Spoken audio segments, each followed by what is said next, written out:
Chapter 44:32. In other words, once these handcuffs are put on, they can't be unlocked. In other words, once the Sacred Hall sect handcuffs them, no matter if it's us or them, we won't be able to unlock the device.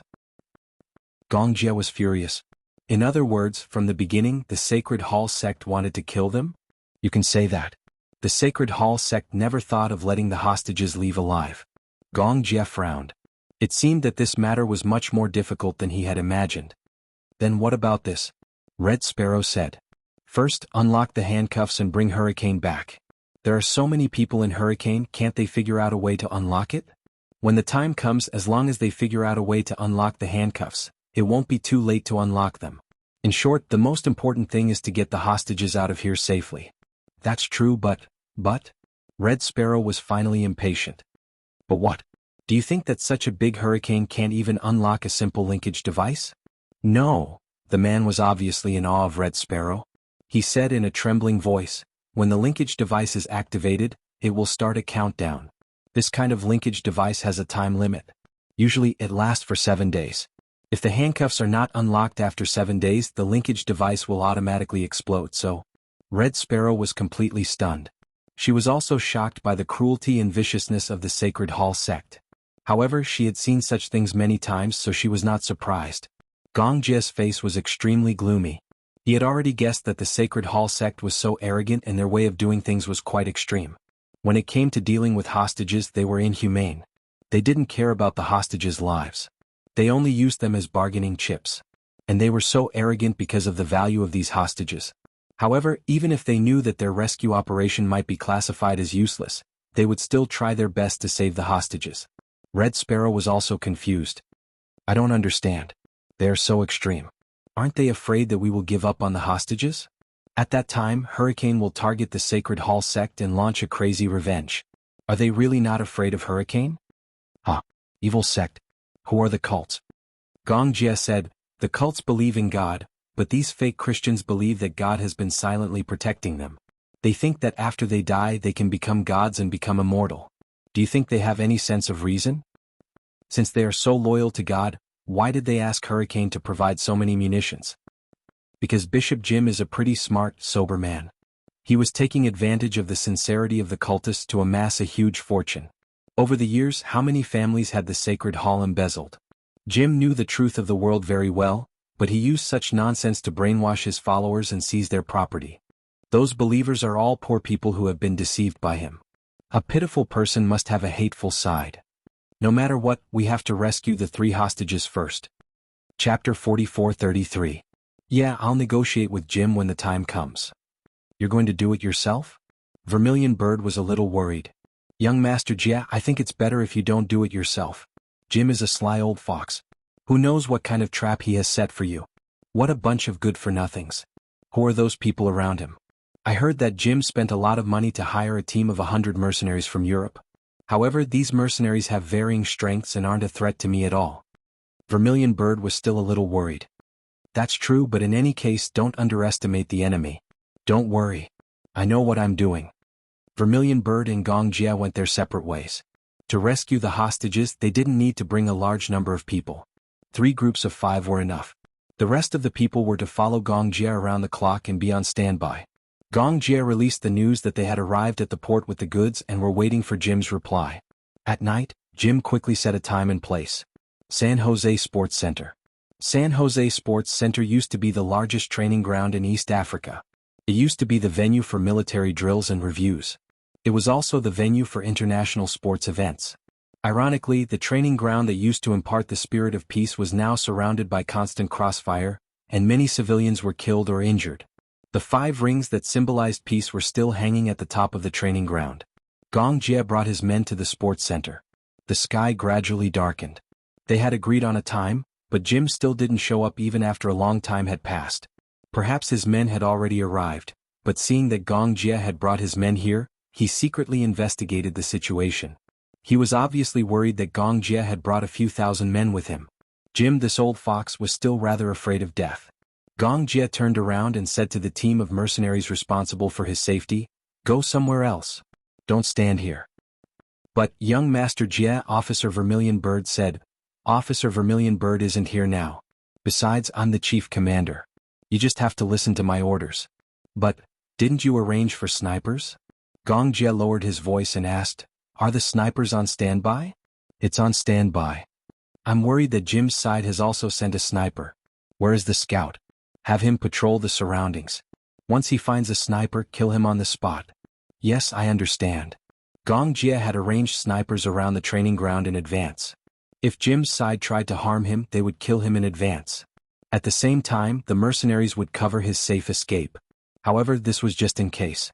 As expected, Jim did not dare to touch him. The mercenaries looked at each other and chose to listen to Gong Jie's orders, retreating to different places. It was just as Gong Jie had expected. Before long, Jim appeared with his men. Gong Jie sneered. This Jim was indeed a cunning old fox. He had been here for a long time, but when he saw such a big lineup, he felt afraid and didn't show up. A man walked over from afar, followed by a few strong bodyguards. Although they were dressed simply, Gong Jie knew that these were mercenaries disguised as evil sect members who were responsible for Jim's safety. Jim was dressed in a gray suit and leather shoes. He had a head of black hair and a deep outline. He was a typical white European. Chapter 44:34. You are the chief commander of Hurricane Gong Jie? Jim came up and greeted him. Gong Jie was too lazy to talk nonsense with him. Where are the hostages? Don't be in such a hurry. Jim laughed. I've already made arrangements for the 3 hostages. When it's done, I'll return the 3 hostages to you. Would they really be returned unscathed? Jim didn't mention it. He only said that he would return the hostages. Who knew if he would return the hostages alive or 3 corpses? Gong Jie expressed his doubts. He raised his wrist and looked at the time. He said coldly, 3/4 of an hour later than the agreed time. Is this your so-called sincerity? Sorry, I can't see it. Even though Jim had 3 hostages in his hands, Gong Jie's aura was still biting cold and his posture was extremely domineering. He knew in his heart that with Jim's personality, the more he tried to please him and the more subservient he was, the more unscrupulous he would become. Forceful words would instead make him soften his attitude slightly. Gong Jie was very good at reading people. When a person stood in front of him, he didn't need to talk. He could tell the person's personality just by looking at the expression between their eyebrows and the small details. When Jim heard this, he wasn't angry. Instead, he said humorously, you know, there's fighting everywhere now. It's already not easy for me to come to the agreement alive. Gong Jie asked again, where are the hostages? Jim was silent for a while. He looked at Gong Jie warily. Although he was alone, he had already sent people to check before he came. A group of mercenaries had escorted him here. This meant that these mercenaries were hiding in a hidden corner. If they did anything to him, then the mercenaries hiding in the dark would shoot him dead at any time. Gong Jie's tough attitude was the perfect proof. I'll give you the goods at the same time. Jim had no intention of backing down. I have to see the goods, verify them and count them. Only then will this deal be valid. After a pause he said, however, I can't let Hurricane's people come here for nothing. I can't take so many goods for nothing. You see. He gave him a look. One of his men immediately brought up an iron suitcase and placed it in front of Gong Jie. If Zhu Ke was by Gong Jie's side at this time, she would definitely be on high alert. This was because no one knew what was inside the iron suitcase. However, Gong Jie did not expect that there would be any dangerous devices in the box. It would do Jim no good to kill him. Jim's goal was very clear. It was the order worth tens of millions of dollars. Gong Jie's life meant nothing to him. Don't worry, there aren't any explosives inside. Jim explained, inside there's some diamond raw materials. After it's done, I'll also give you a few 100 kilograms of heroin as a reward. Haley Quinn? Gong Jie did not accept the offer immediately. Instead, he rejected it coldly. Hai Luoyin is of no use to me. Hurricane never does business like this. Looks like Hurricane looks down on the drug business. Jim disagreed. But what's the use of drugs and munitions? They're all life-threatening things.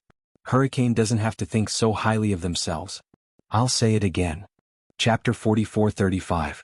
Jim was extremely displeased with Gong Jie's haughty attitude, and his expression was already a little ugly. In fact, Gong Jie was stalling for time. Now, Vermilion Bird had infiltrated the cult in disguise to rescue the hostages. Given Jim's character, he would definitely send the most capable mercenaries to his side. As for the useless soldiers and crab generals left behind in the cult, Vermilion Bird did not care about them at all. Vermilion Bird had very strong anti-reconnaissance and investigative abilities.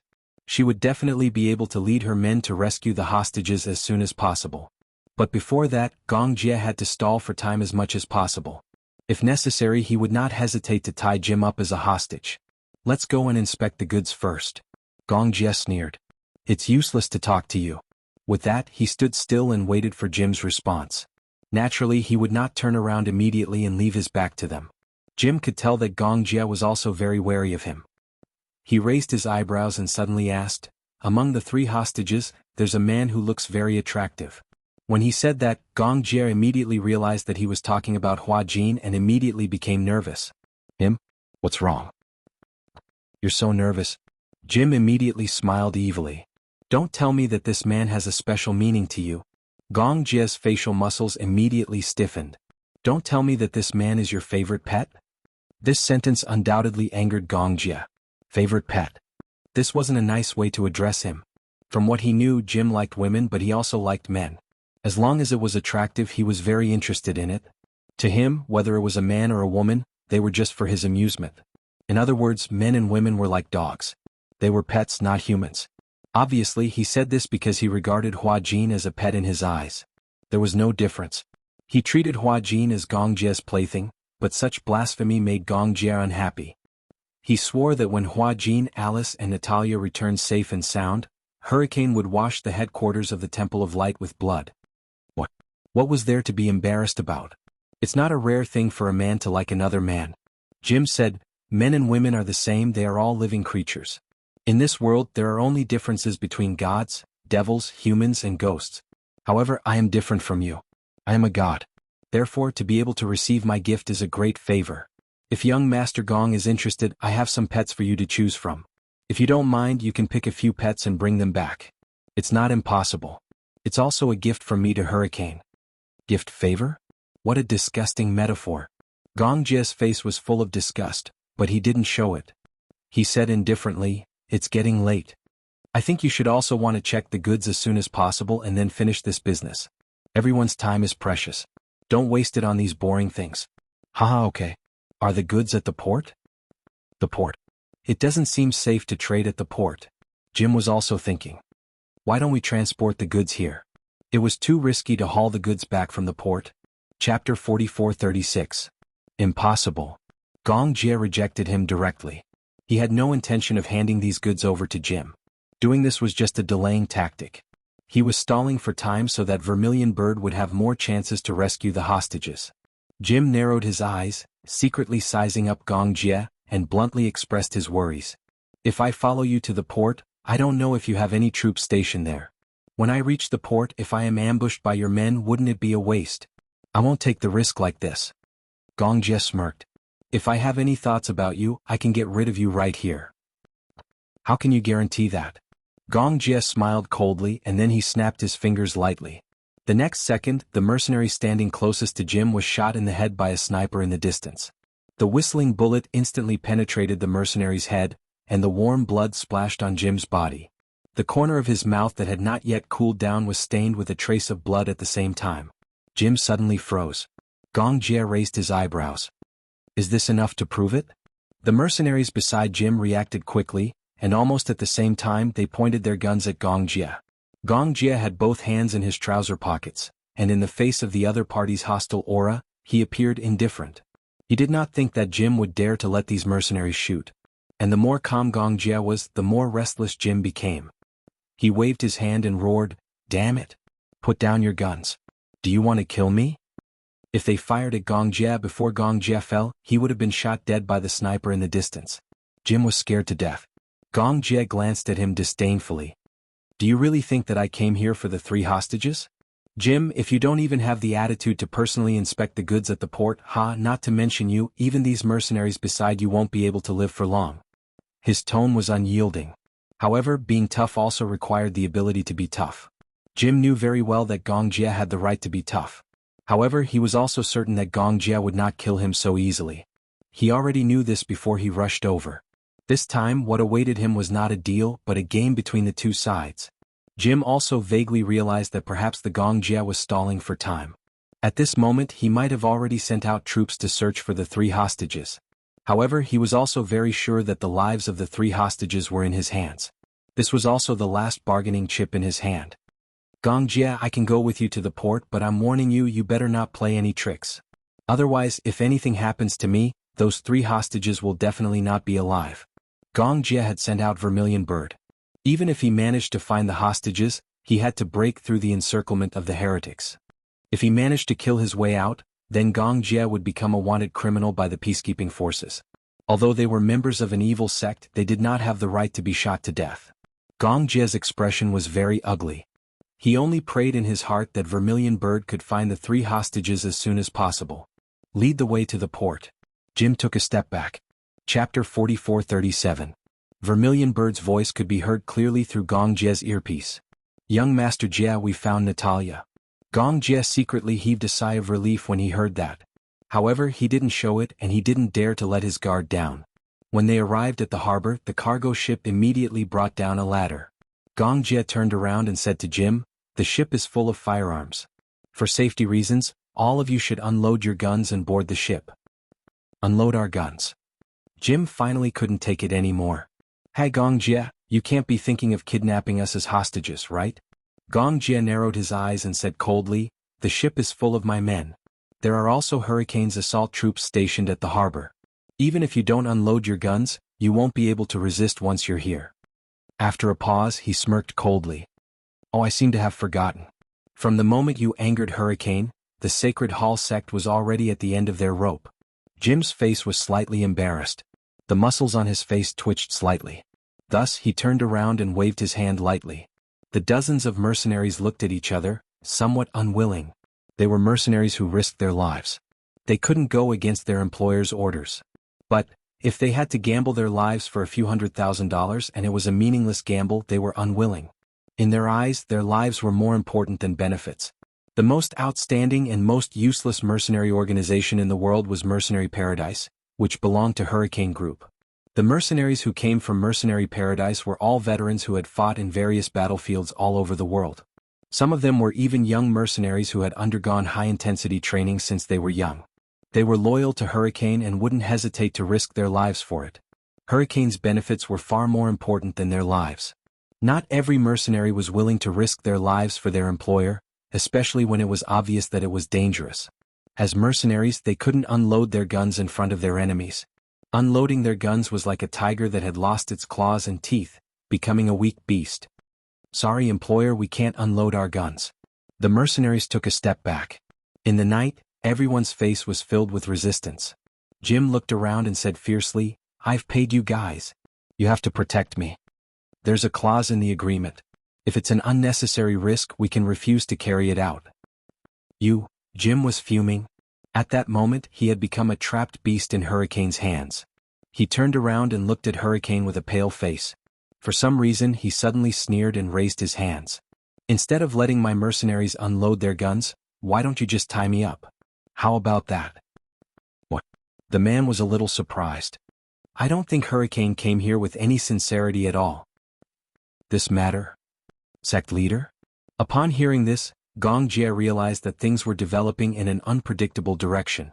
Sneering, Jim casually picked up the satellite phone and dialed a number. With a look from Gong Jia, one of the mercenaries behind him immediately rushed out and pinned Jim to the ground. In the blink of an eye, he had him pinned to the ground with his hands behind his back. However, the call had already been made. Chapter 44:38. The 3 hostages were in danger. Before Gong Jia could react, the mercenaries behind him pushed him to the ground and shielded him with their bodies. On the other side, Jim's mercenaries also raised their guns. Tut tut tut, tot-a-tot.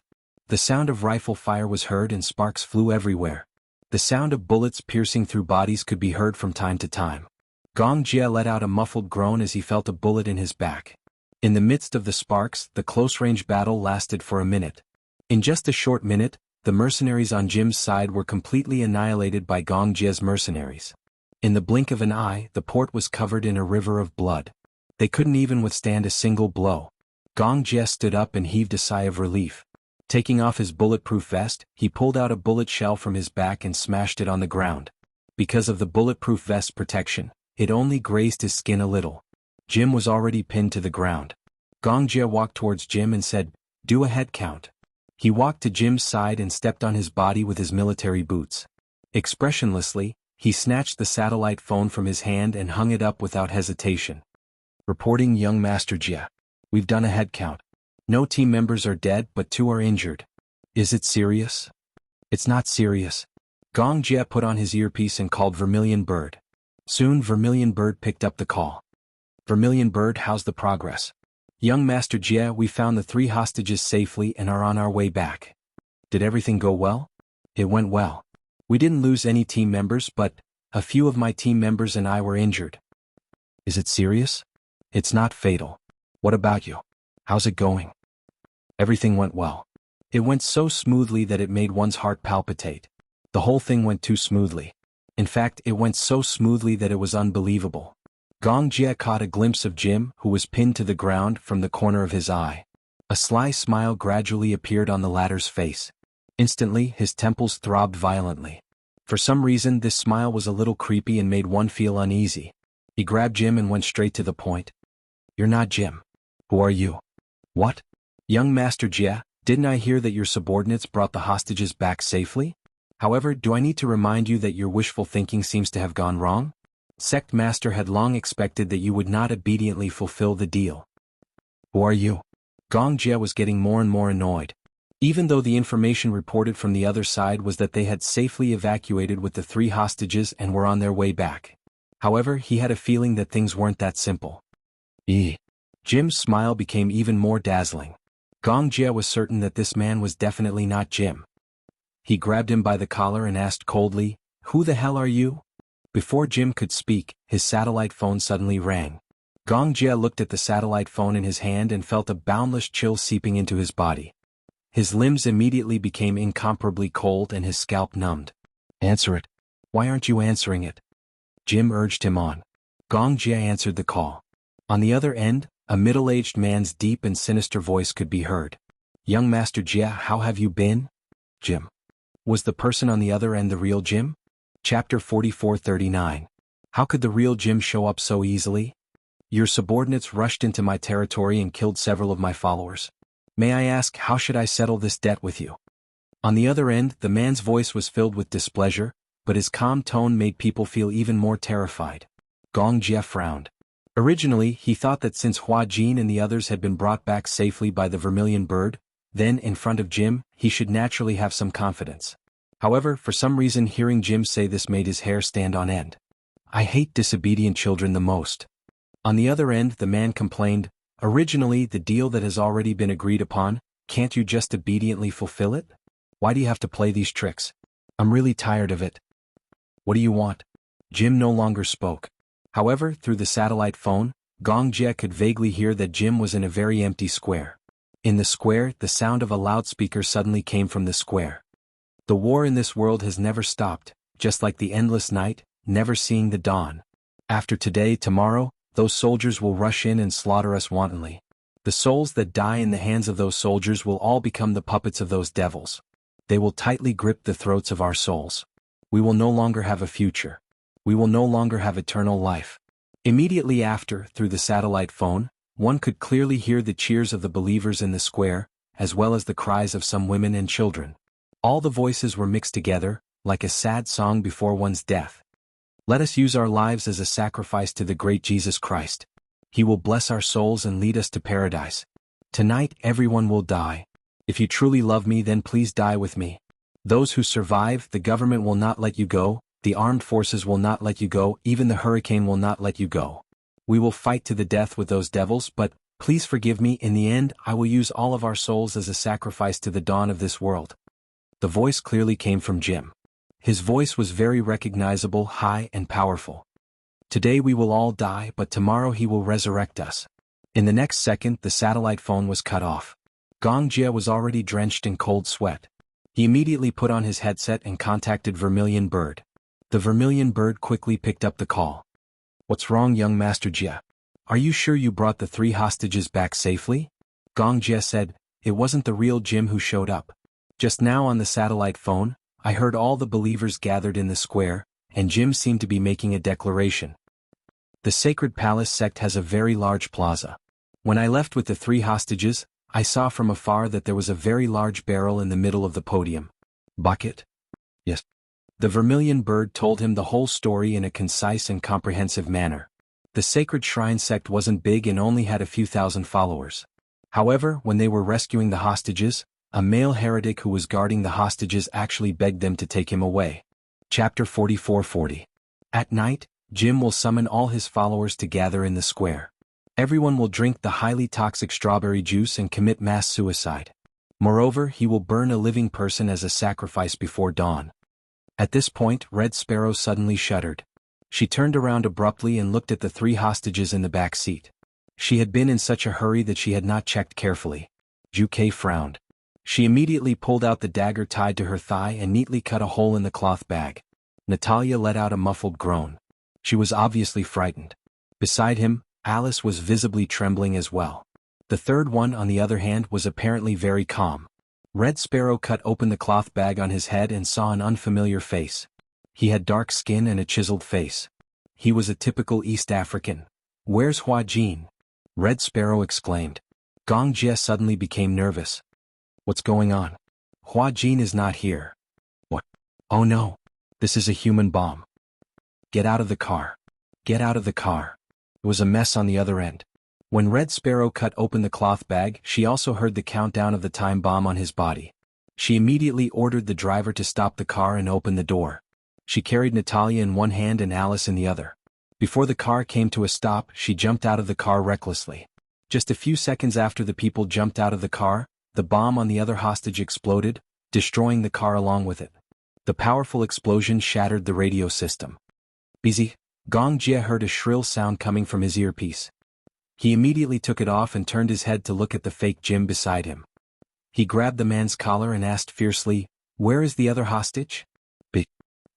Just kill me. Anyway, I won't say anything even if I die." When Gong Jie heard this, the corners of his mouth curled into a cruel smile. "Is that so?" He grabbed the defense master that was buckled around his waist, squatted down, and put the blade against his cheek. "You're not going to tell me?"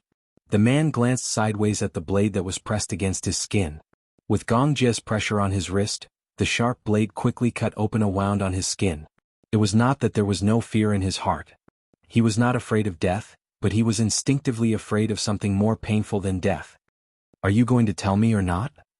Gong Jie grabbed him by the throat. The man didn't say anything for a long time. He gritted his teeth and closed his eyes as if waiting for death to come. However, how could Gong Jie let him have his way so easily?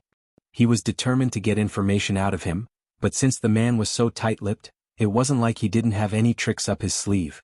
Gong Jie flipped his hand and used the tip of the knife to ruthlessly pierce the skin on his face. Furthermore, he forcefully gouged out a bloody wound. He knew best how to inflict the most pain on others without causing them to die from excessive blood loss and severe injuries. His subordinates had experienced the cruelest torture in the world. Therefore, he knew how to inflict pain on others without causing them to die. "It's okay if you don't say anything. However, I won't kill you right away." Gong Jie's breathing was heavy. He leaned close to the man and forcefully gouged out half of his skin with the defense master in his hand. Chapter 44:41. Gong Jie pulled out his knife and stabbed it into the man's thigh. It was extremely painful, but it was not fatal. Gong Jie questioned sternly, "Are you going to talk or not?" The man's will finally wavered and he began to beg. "Just kill me. Just kill me. Don't torture me anymore. I'm warning you, I'm giving you one last chance. Otherwise, I have plenty of ways to torture you until you wish you were dead." Gong Jie gave him another backhand stab and stabbed him in the waist. The man screamed like a pig being slaughtered. It was incomparably mournful. I'll talk. The man trembled all over and said with difficulty, "The cult leader is very kind and righteous. He thinks that man has the blood of the Son of God and he wants, what does he want? He wants to use that hostage as a final sacrifice. He has decided to use that Son of God as a sacrifice. Tonight, all the believers will gather in the square and then accept the cult leader's final favor and follow him with their lives." Gong Jie was stunned when he heard this. He suddenly recalled Vermilion Bird's words. The bucket in the square is filled with strawberry juice that has been laced with cyanide. Tonight, Jim will summon all the believers to gather in the square. Everyone will drink the highly toxic strawberry juice and commit mass suicide. Moreover, a living person will be burned as a sacrifice before dawn. Today we will all die, but tomorrow he will resurrect us. Mass suicide, that was insane. Gong Jie questioned, sacrifice? Oh. The man replied, the cult leader plans to tie him to the cross and burn him with fire. What? Everyone looked at each other in disbelief. They could not believe that there was such a crazy thing. Gong Jie was furious. Where is he now? Now he should be taken to the square, right? Where is the square? The man suddenly stopped talking. He did not want to reveal so much information. Are you going to tell me or not? Gong Jie held Defense Master tightly. His gaze was piercingly cold, like a beast waiting to hunt in the dark night. The man was scared half to death and finally confessed everything. I'll take you there. I'll take you there. I beg you, don't torture me anymore.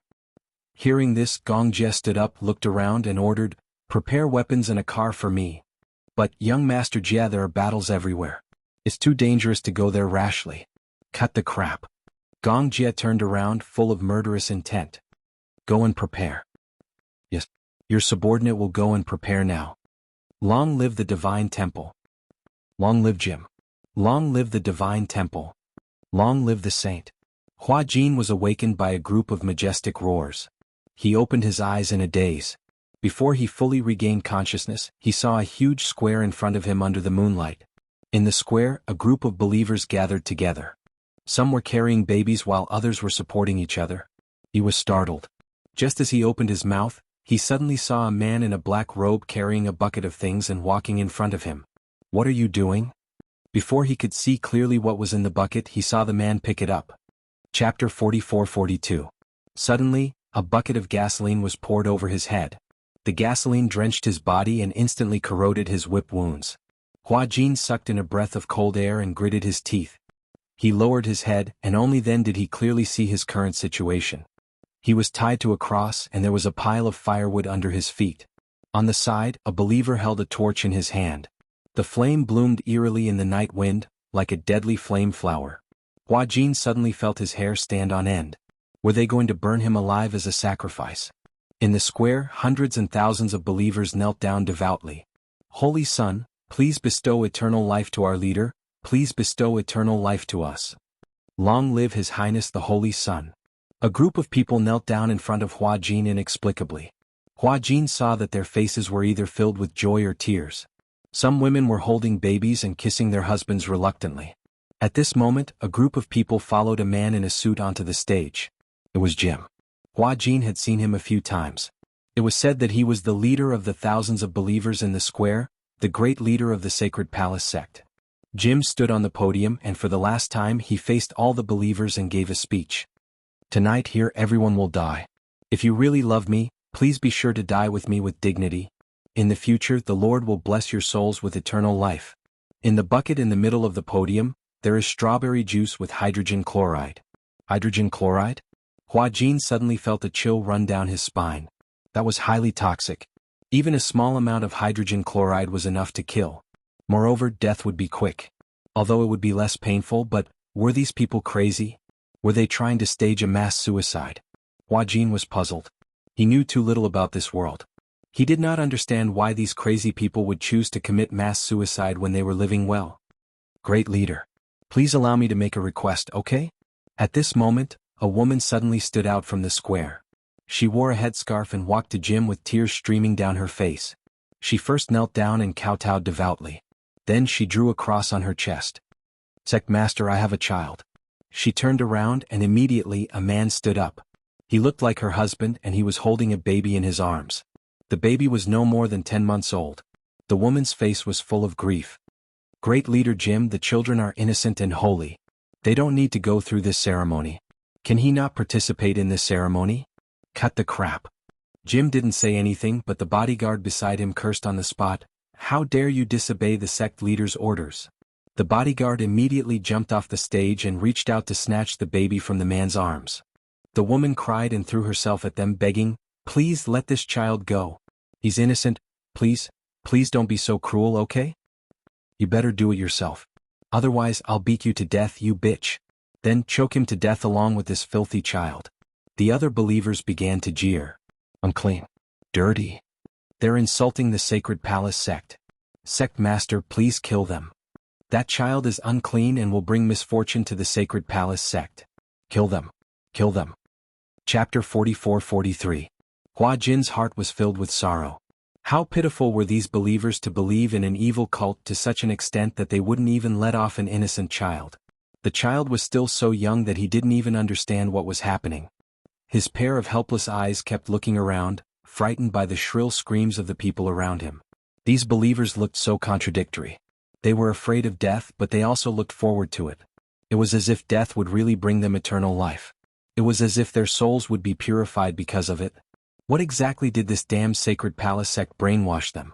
You choose. The bodyguard's face was cold. Do you want to kill this child, or we will behead you honorably? The poor mother took the child from her husband's arms and looked at the pure and flawless face of the child in her arms. Even if she couldn't bear it, she had to endure the pain and make a decision. I choose to do it myself. No. Hua Jin suddenly shouted to stop her. Everyone turned to look at him.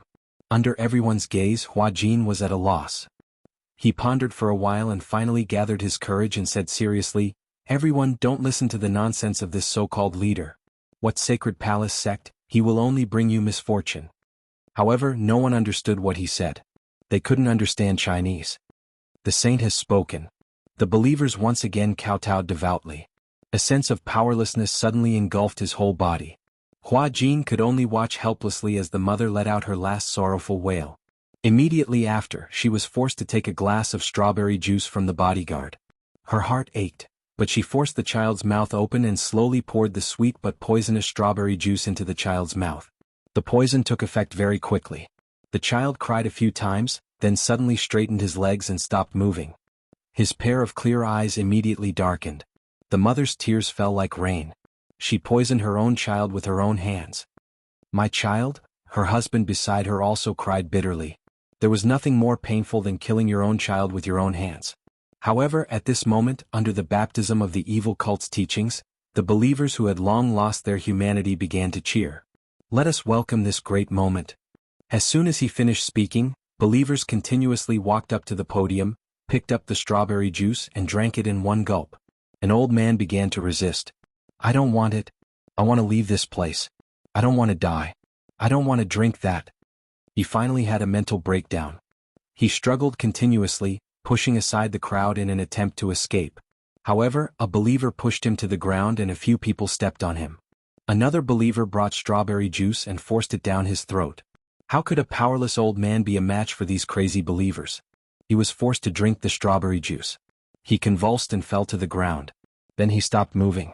One after another, believers drank the strawberry juice, and more people went up to the stage to receive it. In the blink of an eye, many people in the square had fallen. The night breeze blew gently as if something was wailing mournfully. Hua Jin watched as the believers drank the strawberry juice, but he was powerless to change the situation. Chapter 44-44. Hua Jin did not expect such a thing to happen in this peaceful era. He also did not expect that the world was not as peaceful as he thought it was.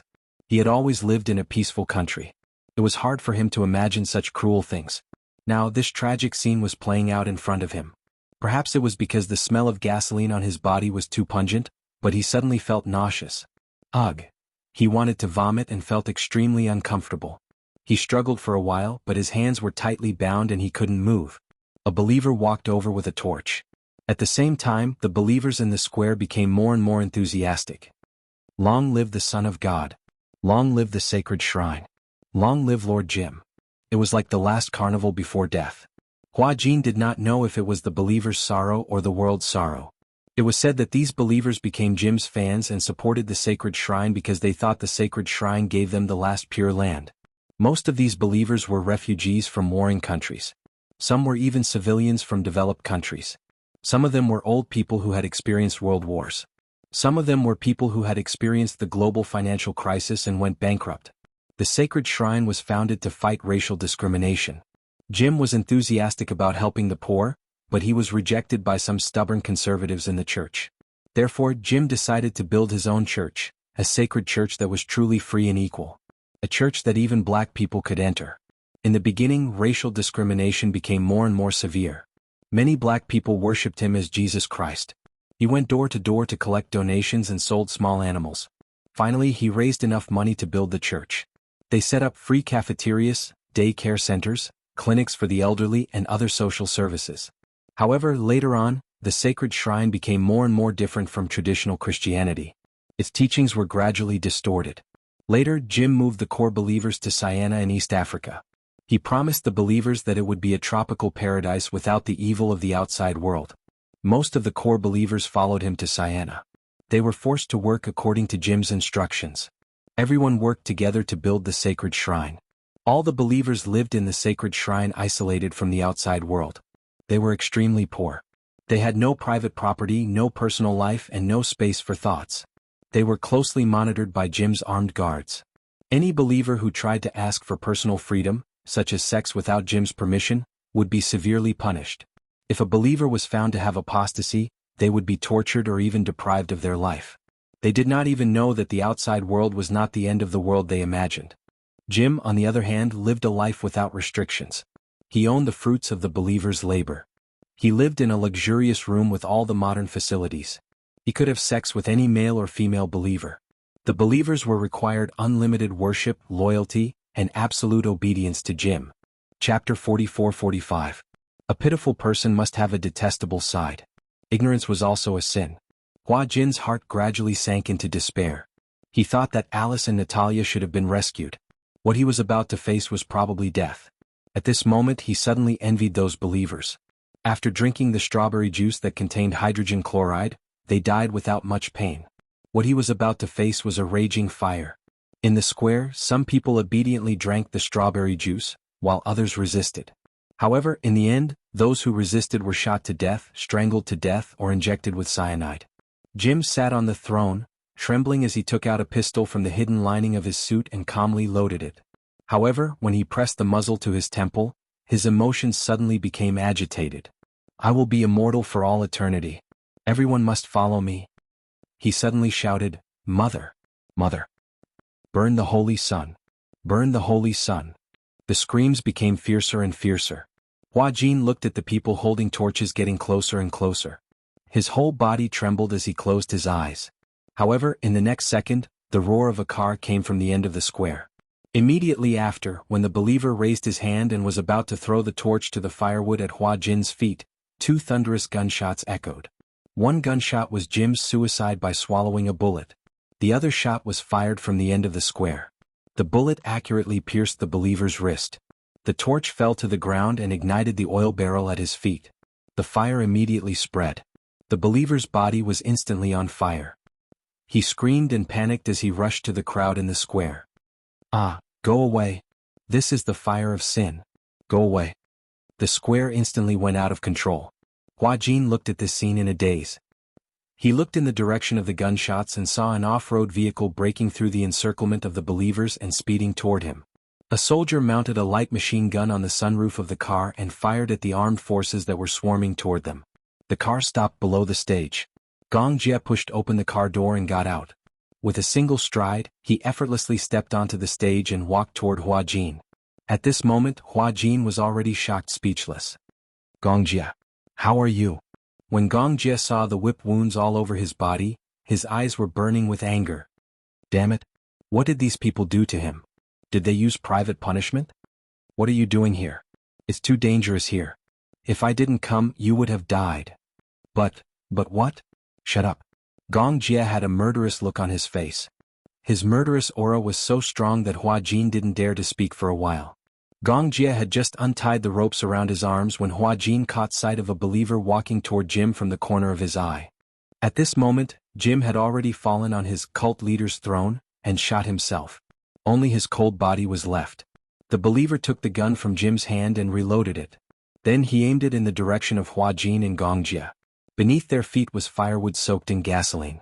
Once the bullet hit the firewood, it would explode violently. Danger. The moment the believer opened fire, Hua Jin suddenly pushed Gong Jie to the side. Chapter 44-46. Gong Jie climbed up nimbly, grabbed Hua Jin's collar and jumped off the stage. Hua Jin's skills were not as good as his. He stumbled all the way until he was thrown into the car. Gong Jie also got into the car. The machine gunner, who was standing at the sunroof, swiftly loaded his gun. Amidst the hail of bullets, he was shot in the shoulder. Young Master Jia, I've been shot. We have to get out of here as soon as possible. Gong Jia stepped on the accelerator, and the car suddenly sped forward. The believers who had surrounded them were scared into retreating. The light machine gun had a total of 100 bullets, and it had been firing all the way. At this time, there was no way to control whether the bullets were aimed at the armed forces or civilians. At this time, anyone who pounced on the car was identified as a militant by the machine gunner and shot dead one by one. It was especially at this time that they could not compromise with so-called kindness. In a moment's time they could be the ones to die here. Gong Jia drove the car, charging straight ahead. He tried his best to find an empty road with no one around. However, someone shouted from outside the car, and those crazy believers persevered and pounced on the car.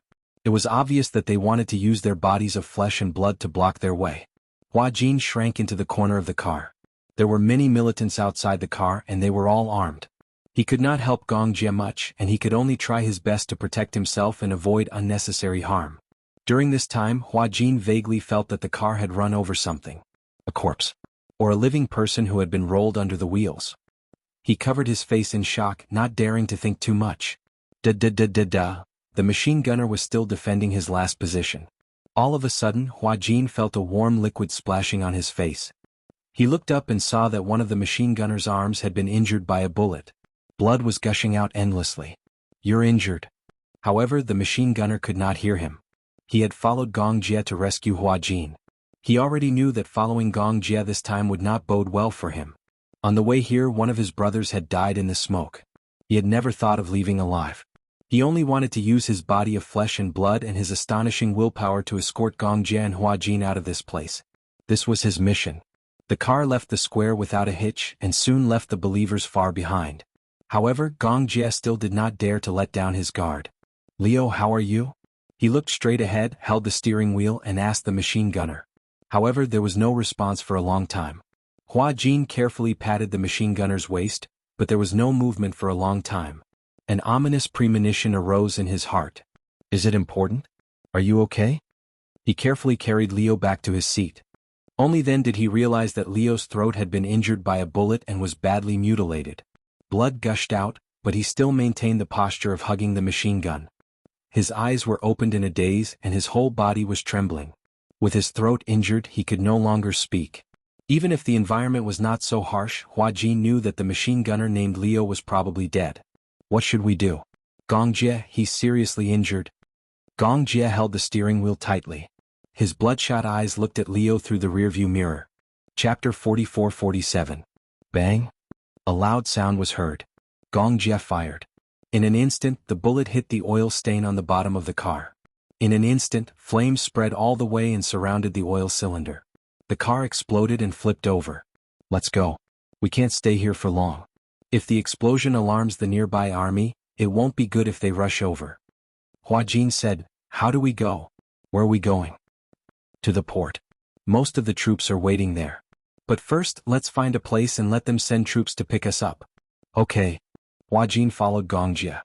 He knew in his heart that most of East Africa had fallen into the smoke of war. Originally, it was only a small-scale battle. However, it had evolved to a larger and larger scale. The car rampaged all the way. Along the way, Hua Jin watched the car pass through the rain of bullets. It was hard to imagine that if they were a step later, they would be completely surrounded by the armed forces. At that time, the consequences would be unimaginable. What he didn't expect the most was, originally he had completely given up in his heart. However, he didn't expect that Gong Jia would take such a big risk to rush over to rescue him. Was he not afraid of death? Knowing that the whole of East Africa was covered in the flames of war, he dared to drive a jeep into the divine temple. This time, thank you, Hua Jin still had lingering fear. He didn't hide his gratitude at all. Gong Jia turned around and glanced at him. "What are you thanking me for?" "Thank you for rushing over to save me." "Humph." Gong Jia became arrogant. "Do you think I rushed over here to save you?" "What else? If it wasn't for sister repeatedly asking me to take care of you, I wouldn't have bothered." The grateful smile on Hua Jin's face gradually disappeared. This Gong Jia. He even said that he was touched. He was touched for a long time. He didn't expect that it was because of this reason. Besides, what are you thanking me for?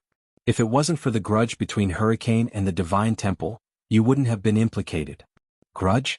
How could the Divine Temple have a grudge with Hurricane? Hua Jin took a few steps forward. What's going on?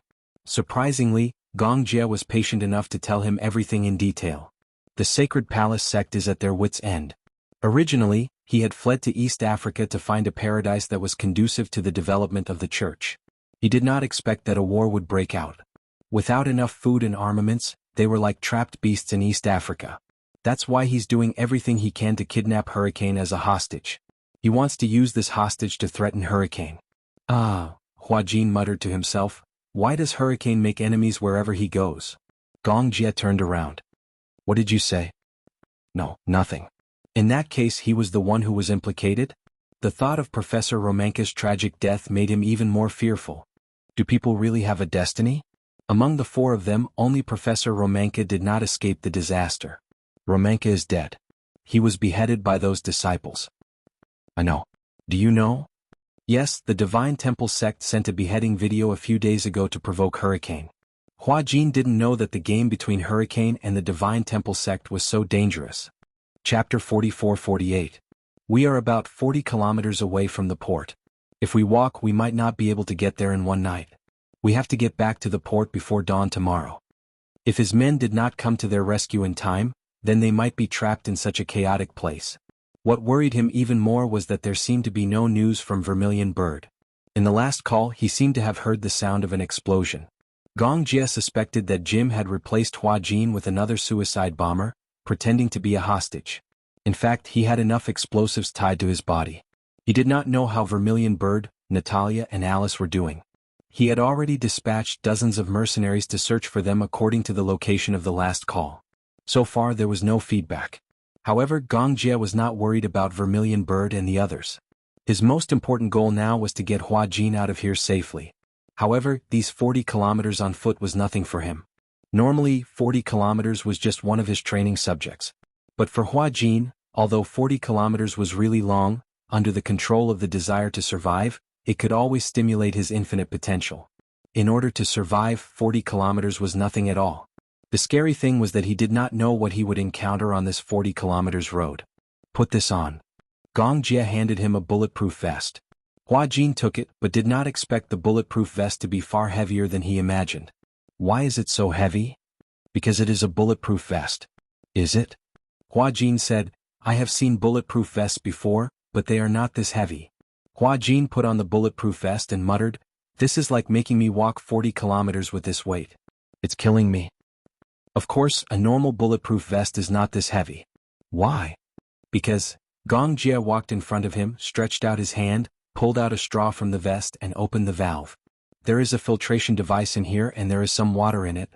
If they ran out of water, as long as there was a water source, they could replenish themselves. When the water was pumped inside, it would go through a circulation device and be converted into a standard that could be consumed by the human body.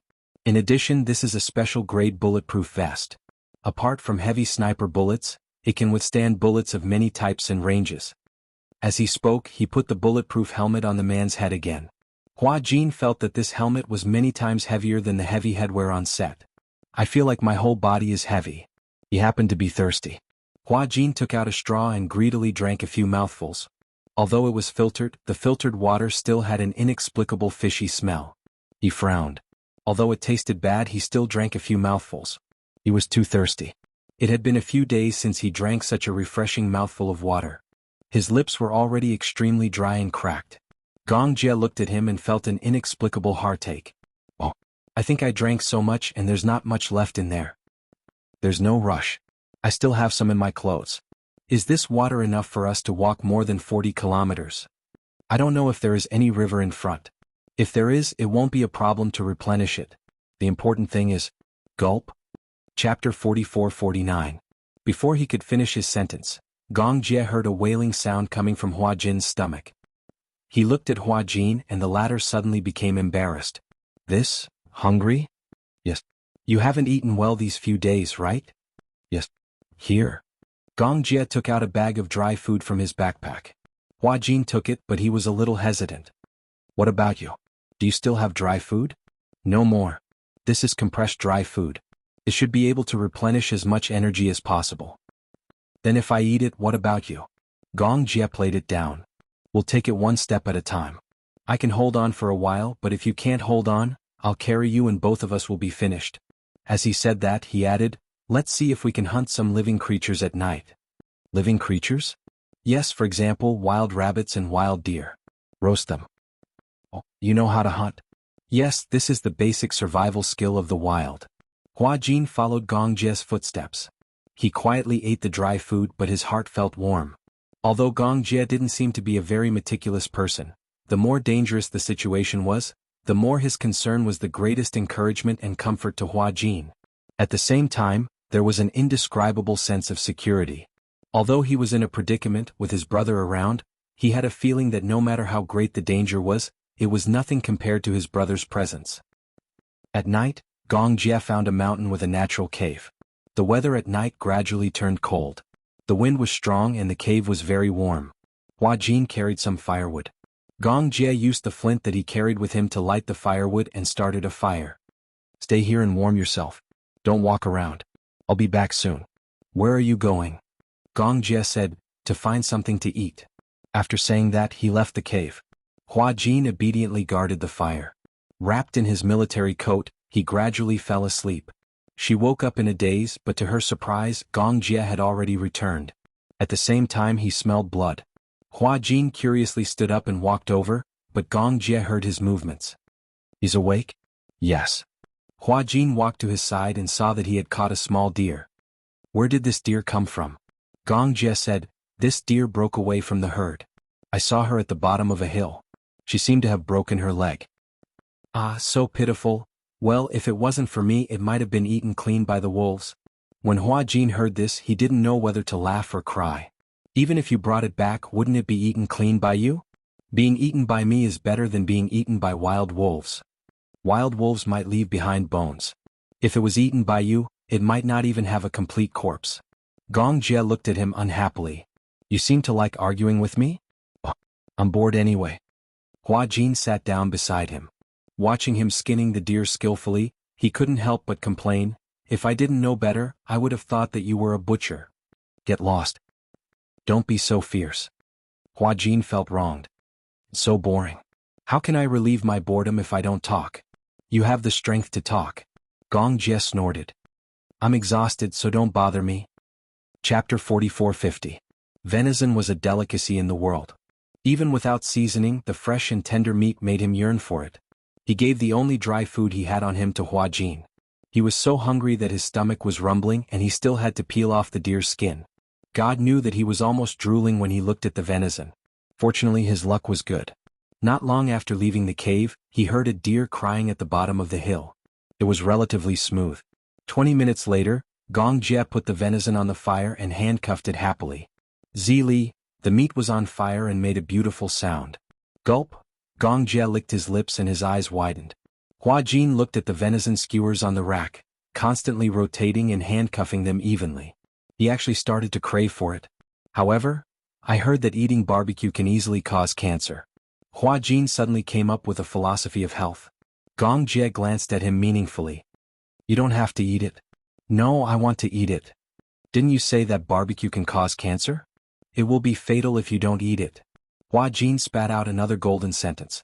Gong Jie couldn't help but be amused by him. At such a critical moment, this clown could actually make him laugh. However, this venison looks very small. Even if 2 people eat it, they shouldn't be able to finish it. Don't worry, I'm so hungry now that I can swallow a cow. Hua Jin said silently. Usually people who say that seem to be too hungry, but if they really eat it, their combat strength is not good. Gong Jie glanced at him coldly. Was this guy a bar spirit? Why was he always arguing with him? Don't worry, my combat strength is stronger than yours. In short, when the time comes, the meat will be evenly divided into 2 portions. You eat 1 portion and I'll eat the other. Okay, I want the leg and breast of the deer. What about me? The butt of the deer. Hua Jin, on purpose, he must be doing it on purpose. Gong Jie gestured with his eyes. Look at the butt of this deer. It looks very fat and tender. I don't want to eat the butt of the deer. If you don't want to eat it, then don't eat it. On what basis? Based on, this deer was brought back by me. Hua Jin was not convinced. You obviously stole it. What do you mean by steal? Isn't it considered stealing? You weren't the one who caught him. If you spout any more nonsense, I'll skin you and roast you. Iske, how could Hua Jin be threatened by him? He rolled his eyes. Perhaps even he did not realize that he dared to roll his eyes at Gong Jie. Gong Jie pursed his lips and smiled, but he did not say anything. Instead, he continued to handcuff the venison leisurely. His technique was extremely skillful and the handcuffs were very even. Hua Jin yawned. Half an hour later, the venison was finally cooked. Gong Jie took the venison and cut it into pieces with a dagger. Hua Jin picked up a piece and put it in his mouth. He tasted it. Oh, it's so light but so tender. There's no seasoning, so of course it's light. Sigh, what a pity.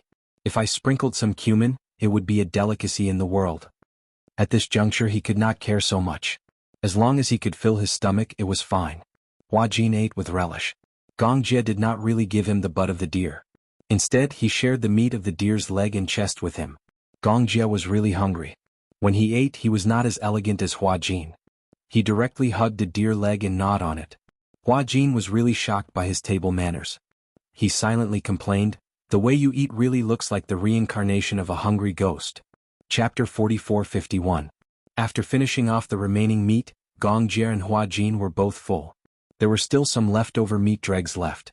Gong Jie threw these into the fire. They had already eaten as much as possible. They couldn't finish the meat. After a night, the meat would also rot.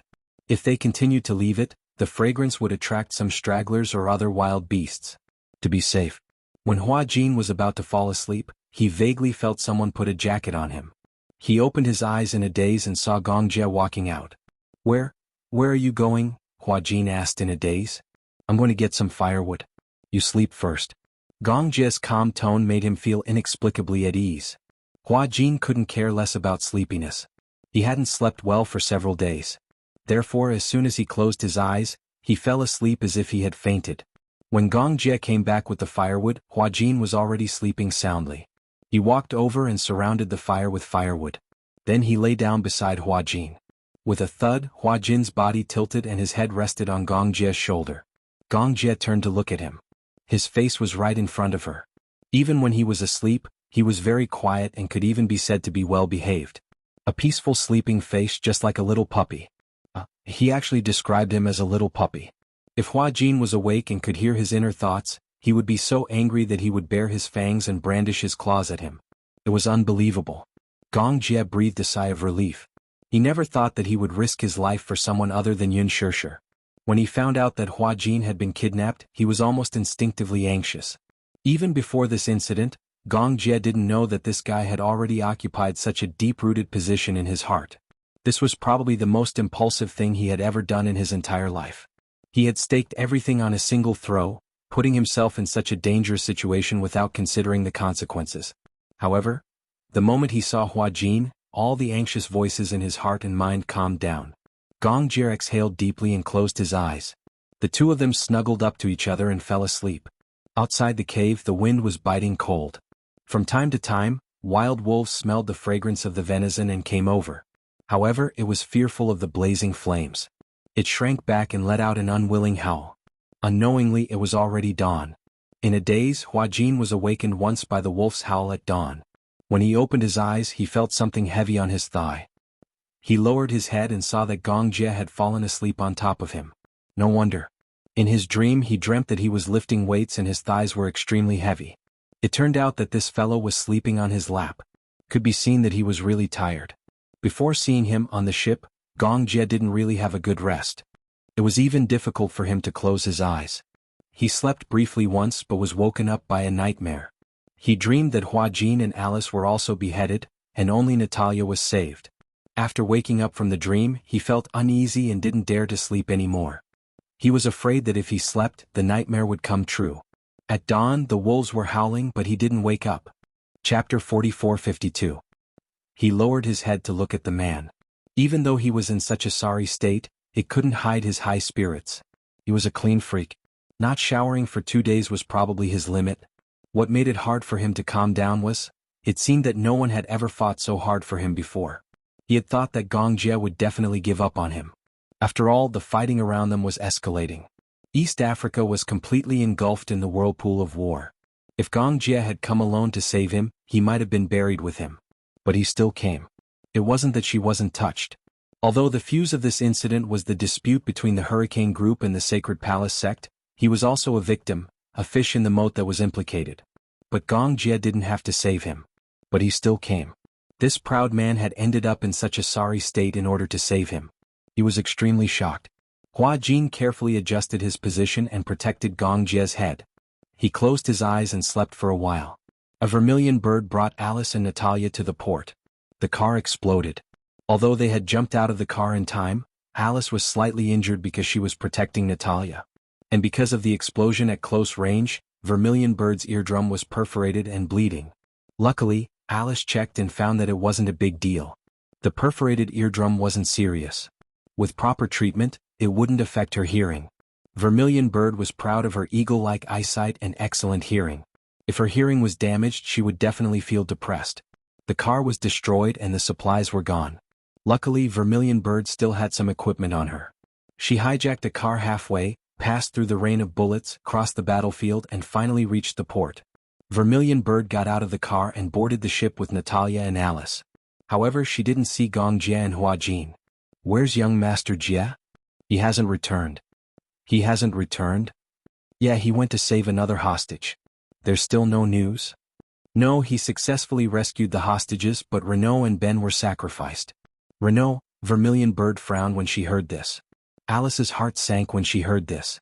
Alice said, Renault will be officially retiring soon. How could this happen? It's not hard to imagine. Red Sparrow said solemnly, now many areas in East Africa have fallen. Renault and Ben fought their way in and out. They must have suffered heavy losses. I heard that something happened last night. The people of the Divine Palace sect killed themselves. What? Vermilion Bird and Alice turned pale with fright. How could this be? Then, Natalia asked worriedly, where are the two of them? Have you left safely? According to the information I have, young Master Jie and Hua Jin have already left safely and are less than 40 kilometers away from the harbor. They are trying their best to get here. The war zone has fallen. Those martial artists threaten to blow up the port. If we don't leave now, we'll be in grave danger. We can't leave, Alice said firmly. Gong Jie and Hua Jin aren't here yet. We can't leave. Of course we can't leave. Chapter 44:53. Vermilion Bird added, even if the port is bombed, we can't leave. If there's no other way, make an exception and let the headquarters send reinforcements. Under normal circumstances, Hurricane would never interfere with the internal affairs of other countries. Especially under such circumstances. Vermilion Bird said, send me a few men. I'll bring them to find Gong Jie and the others. No. Alice was the first to object. You're seriously injured and your hearing is damaged. You won't be able to recover in a short period of time. If you bring people over now, you'll be courting death. Then what should we do? Vermilion Bird spread her arms, her face red with anxiety. Do you want us to wait here and do nothing? So what if I'm injured? I can even give up my life to protect young Master Jie. Don't add to the unnecessary losses, Alice said firmly. Didn't they say that they have sent people to rescue them? For lucky young Master Jie might be back soon. 40 kilometers isn't far. It's not far. Vermilion Bird suddenly became agitated. But do you know that all the main roads and transportation fortresses in East Africa have been bombed? The only places we can pass through are the forests and deserts. What does this mean? We'll have to search the mountains and the plains to find two people. It's like looking for a needle in a haystack. Since you know it's like looking for a needle in a haystack, Alice took a deep breath. Then don't be impatient. Don't act rashly. Act rashly. Vermilion Bird was agitated. Aren't you worried about young Master Jie? Alice's eyes flickered slightly. Vermilion Bird said, now that young Master Jie is in deep danger, you can still speak so casually about not acting rashly. Will it work if you go? Alice exhaled. On the contrary, I'm more worried about Gong Jie than you are. But if you go there like this, will it definitely work? Why don't you wait a little longer? It won't be too late for you to go if there's really no news. Vermilion Bird bit her lip, her gaze cold. Officer Vermilion Bird listened to Alice. Don't be so agitated. Young Master Jie also has the ability to protect himself. He also has outstanding experience. In a place like this, he definitely knows how to protect himself. Vermilion Bird was extremely angry. She walked to the railing and ruthlessly punched the railing. The sound of flesh hitting flesh was so clear. Vermilion Bird, I understand your feelings.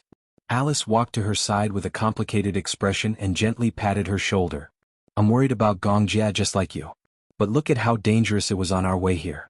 You've lost so much of your stamina and you're injured. If you go over, it'll be a meaningless sacrifice. Why don't you let someone else go? Besides, I've already said that I've already sent people to look for Gongjia and Huajin. Don't worry. The vermilion bird lowered its head and closed its eyes but did not speak. The bloodstains on her golden hair had already dried up. Together with her sweat, they stuck to her cheeks, making her look incomparably miserable. After a long while she said gloomily, "Got it? So thirsty?" Huajin followed behind Gongjia without stopping for a moment. Besides the heat, there was also the physical exhaustion from the long journey. The water in his body was evaporating at an accelerated rate, and he wanted to drink water. However, the water stored in his bulletproof vest had already been emptied. Chapter 44-54. Come here. Huajin walked over in a daze. What are you doing? Gongjia opened his bulletproof vest. Drink. That was because the bulletproof vest was worn on his body, and it was usually worn on his chest. If he was wearing the vest, he would be able to drink the water with a straw. The point was, this man was really King tall. There was a difference of 10 centimeters and he was right at his chest. Drinking water and lying on his chest, it looked like he was drinking milk. However, he was really thirsty. Huajin asked politely, "Aren't you thirsty?" "Yes." "Then, why don't you drink some first?" Gongjia raised an eyebrow but did not refuse. He took the straw and took a big gulp. Huajin looked at him anxiously. He felt that he was going to drain all the water in the bulletproof vest. "Leave some for me." Huajin was anxious. "I feel like I'm dying of thirst." Gongjia passed the straw to him. Huajin walked over and tiptoed slightly. Just as he was about to suck on the straw, he suddenly remembered that Gongjia had just drunk some water. The straw was stained with his. Was this considered kissing in disguise? Bah! Why did he think so much? Huajin closed his eyes and drank contentedly. After a few sips, the straw could not draw any more water. This guy, he wanted to drain all the water in one gulp. However, this gulp had somewhat alleviated the crisis. Huajin finally regained some energy. He looked around at the dense forest and felt a little hopeless. Is there a water source nearby? I'm looking for it. Oh. Huajin muttered, I don't have a map. I'm like a headless fly. Gongjia suddenly stepped on the soil on the ground. Do you see the soil? Moist soil, ants and earthworms. This means that there's a water source not far from here. Oh, that's amazing. Gongjia continued, however, in some areas with high mineral content, perhaps the heavy metal content is too high. Drinking it directly is definitely not good for the body. Therefore, although this kind of water can be drunk directly, it must be precipitated and purified before drinking it. So, when you see a water source, draw the water into your bulletproof vest to purify it first. Don't drink it in a hurry or you'll die. If you drink too much, you'll have diarrhea and become dehydrated. When it came to surviving in the wild, the worst thing was diarrhea, which would increase the loss of water content. The two of them walked one after the other. Sure enough, not long after, Huajin vaguely heard the sound of trickling water. I hear the sound of water. Huajin said excitedly, there should be water nearby. Yes. Huajin followed the direction of the sound of the water and walked in front. Gongjia couldn't help but stop him. Slow down. What if you fall? Only then did Huajin slow down. After walking for a few dozen meters, they finally saw a small stream. Gongjia walked down and first checked the water quality. It was actually drinkable. He cupped the stream water and took a sip. It was slightly sweet. Wow. It's delicious. It was even better than mineral water. Huajin directly buried his head in the water, opened his mouth wide and drank to his heart's content. Gongjia drank more elegantly. He cupped the water and drank it sip by sip. Even if he was at the end of his rope, he still maintained his elegant posture. Chapter 44-55. Huajin imitated his actions. He took out the water pipe and slowly pumped out the water. As more and more water was pumped out, Huajin gradually felt that the bulletproof vest was getting heavier and heavier. Wow, it's so heavy. Gongjia said, later be careful when you walk. Don't step on the trap. Along the way, Gongjia found a few traps used to hunt rabbits and deer. They were probably set up here by the locals. However, this kind of trap was the most old-fashioned kind. Generally, the more advanced traps would catch the prey without causing too much damage. In this way, most of the prey caught would be alive and the meat would be fresh and tender. However, this kind of old-fashioned trap would have infinite strength once it caught something. It was extremely difficult to break free. The prey would die from excessive blood loss. When that happened, the blood would coagulate, and the freshness of the meat would be affected. Got it? Hua Jin filled the bulletproof vest with water and screwed on the valve. After replenishing their supplies, the two of them continued on their journey. They carefully passed through the forest. There was a boundless plain without any shelter. Gong Jie became more and more nervous and cautious. According to experience, such a plain was a shortcut to the war zone. The combatants would use transport vehicles to continuously transport soldiers to the war zone. Therefore, someone would fill this place with landmines. Once the vehicle crossed the line and detonated the landmines, it would immediately flip the vehicle upside down. The landmines were not powerful, but it was enough to blow people up. Gong Jie said, "When you walk, look under your feet. If the soil under your feet is sparse, it means that there may be landmines buried. Try to stay as far away as possible." When Hua Jin heard this, he suddenly became nervous. "There's such a thing?" "Yes." Gong Jie pointed at a layer of overturned soil not far away and walked over. "Do you see this pit?" Hua Jin walked over and saw Gong Jie pulling out a fuse from the pit. "This is a landmine that has been detonated. There are some bloodstains on the side. It seems that it has been stepped on. It's too scary." Hua Jin was still scared. "I don't dare to walk." Gong Jie said, "Follow behind me." "All right." Hua Jin stuck closely behind Gong Jie. Gong Jie said, "Do you have to stick so close? Didn't you tell me to stay close? But you don't have to stick to me, do you?" "Ah." Hua Jin took half a step back. "Anyway, be careful." Gong Jie held the Fama's rifle and looked through the 4x scope, but he didn't see anyone crouching. They weren't wearing government or anti-government uniforms. No matter which side they encountered, it was extremely dangerous. It was fine that the war hadn't completely broken out. Once it fully erupts, it doesn't matter if you're an armed person or a civilian, as long as you're not in the same team, you'll be shot to death. "Give me a weapon too." Gong Jie turned around and was a little surprised. "You know how to shoot?" "I've acted in war dramas before, so the crew organized systematic drills." Gong Jie casually handed over a Desert Eagle to him. Hua Jin fumbled around, loaded it, and then pulled the trigger. But he didn't expect the trigger to be lighter than he imagined. Gong Jie immediately turned around and aimed his gun at the empty space beside him. Chapter 44:56. The dirt and dust that was stirred up made the two of them covered in dust. Gong Jie's eyes were about to spit fire. If he had been a little slower, the bullet would have pierced his abdomen. "Are you crazy? Why are you shooting at me?" Hua Jin's face was red with embarrassment. "I didn't expect the trigger to be so light. I almost died in your hands." Gong Jie was still in shock and stared at him. "Put the safety on." "Oh." Angrily, Hua Jin put the safety on the gun and carefully guarded it. Gong Jie frowned. "Don't touch it unless it's a critical moment." "I know. I'm sorry." Hua Jin muttered with a distressed expression. He was scared to death just now and felt that he was holding him back.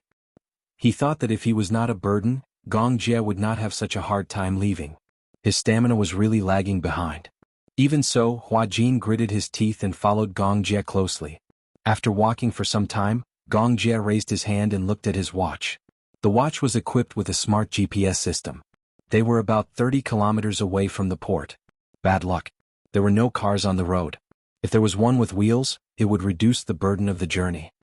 So tired, the two of them had already traveled 10 kilometers. Along the way, Hua Jin could not bear to drink water. The skin on his lips had peeled off a few layers. Gong Jie sat down and touched his stomach. He was hungry after such a long time of physical exhaustion. However, he did not have any dry food with him. He could only take out a straw and drink some water. After resting for a while, they continued their journey. Hua Jin walked unsteadily. The scorching sun was on top of his head. His face was red from the heat.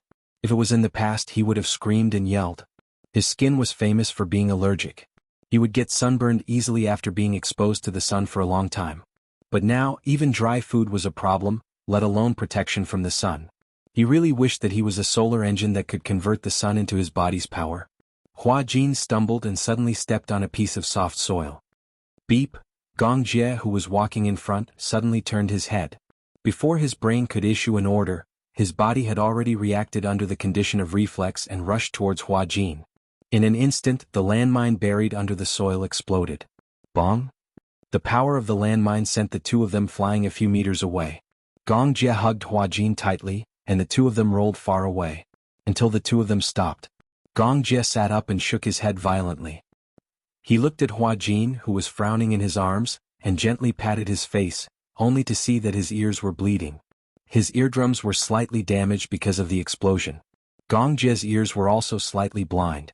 However, he sat on the ground and felt a slight tremor. His many years of combat experience told him that a car was coming. He immediately put Hua Jin down, picked up his rifle, and looked in the direction of the sound, eyeing it covetously. Through his scope, he saw an off-road vehicle driving over shakily. Gong Jie narrowed his eyes, aimed at the windshield and fired 2 shots. The accurate bullets instantly pierced through the glass. The shattered glass caught the 2 people in the car off guard. Chapter 44:57. Just as he touched the landmine on his waist, he hesitated and retracted his hand. No, I can't blow up the car. Gong Jie stood up and dragged Hua Jin to a tree. Using the tree as cover, he aimed at the car. Da-da-da, Hua Jin vaguely heard the sound of gunshots. He struggled to get up, but before he could see what was going on, Gong Jie shielded him with one hand. Don't move. He turned to look at Gong Jie, only to see the latter skillfully reloading his gun with one hand and shooting in a certain direction. Hua Jin took out the binoculars on his bulletproof vest and saw a car parked not far away. 2 men in plain clothes with guns were shooting in Gong Jie's direction. They had obviously discovered Gong Jie and Hua Jin's hiding place. Bullets kept hitting the tree trunk. Hua Jin could not help but tremble with fear. He carefully hid himself behind the tree. He only had a pistol on him, so he could not help Gong Jie. The only thing he could do was to protect himself. The other party was especially cunning and knew how to use the car as a cover. Gong Jie was reluctant to hit the car. His original intention was to kill the 2 men and then take their car. After reloading 3 magazines, the gunshots finally stopped. Gong Jie shot the 2 men and stood up. First, he scanned the surroundings with the scope. When he confirmed that there was no one else, he said to Hua Jin, I'll go over and take a look. You stay here and watch for me. No, I'll go with you. Hua Jin stood up. He thought that although he could not help much, he might be able to take a bullet for Gong Jie when necessary. Gong Jie hesitated for a moment and finally nodded. Stay close. Okay. Gong Jie and Hua Jin walked to the side of the car. There were 2 men lying on the ground. They had been shot in the shoulder and had lost consciousness.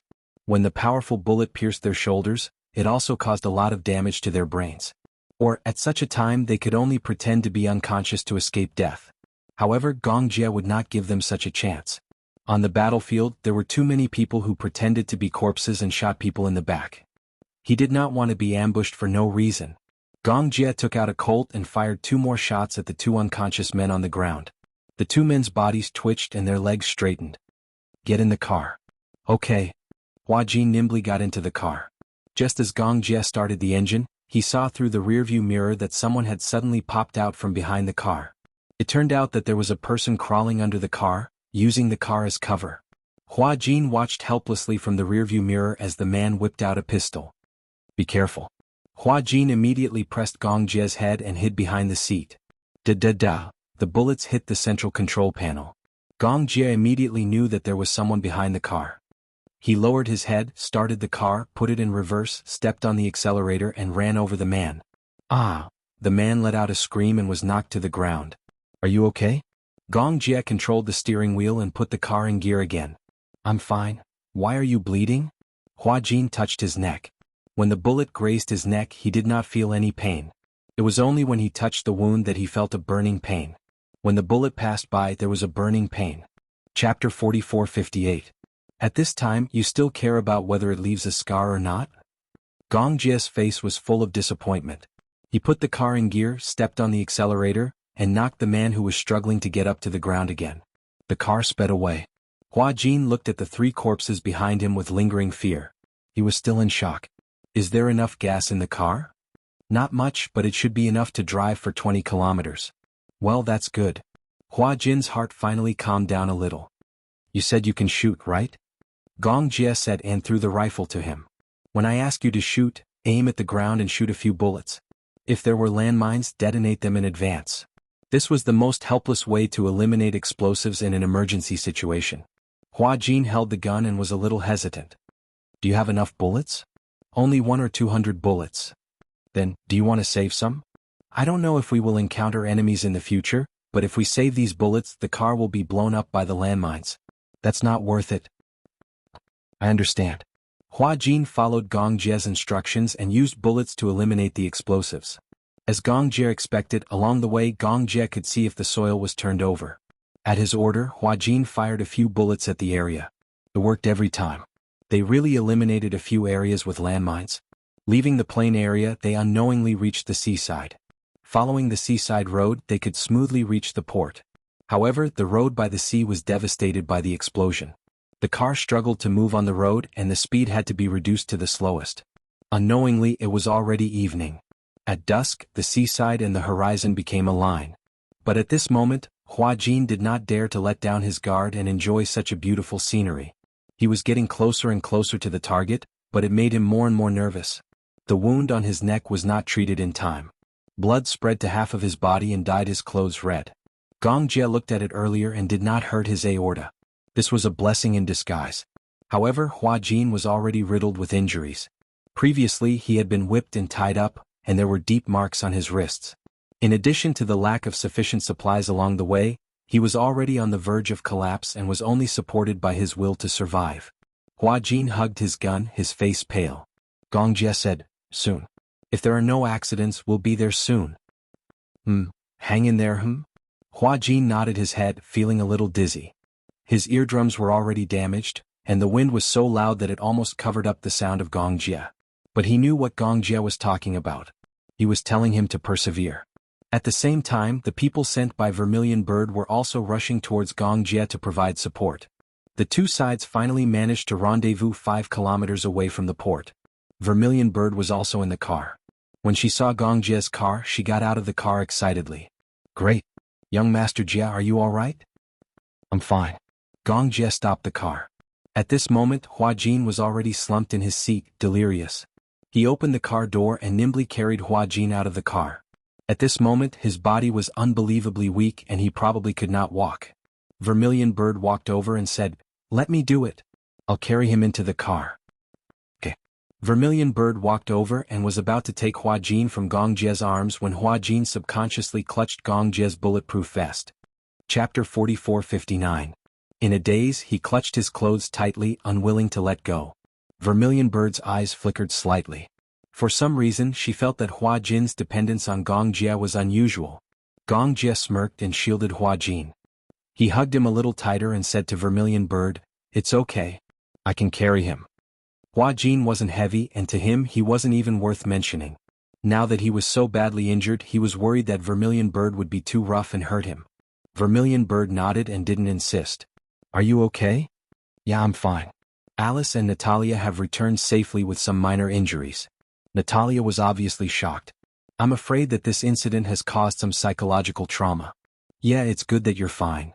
Gong Jie, who was hugging Hua Jin, came back to his senses and took a look. Vermilion Bird said to him, "We have to leave this place as soon as possible." "Young Master Jie, most of the East African nationals have been evacuated. The war is about to start. Let's leave this place as soon as possible."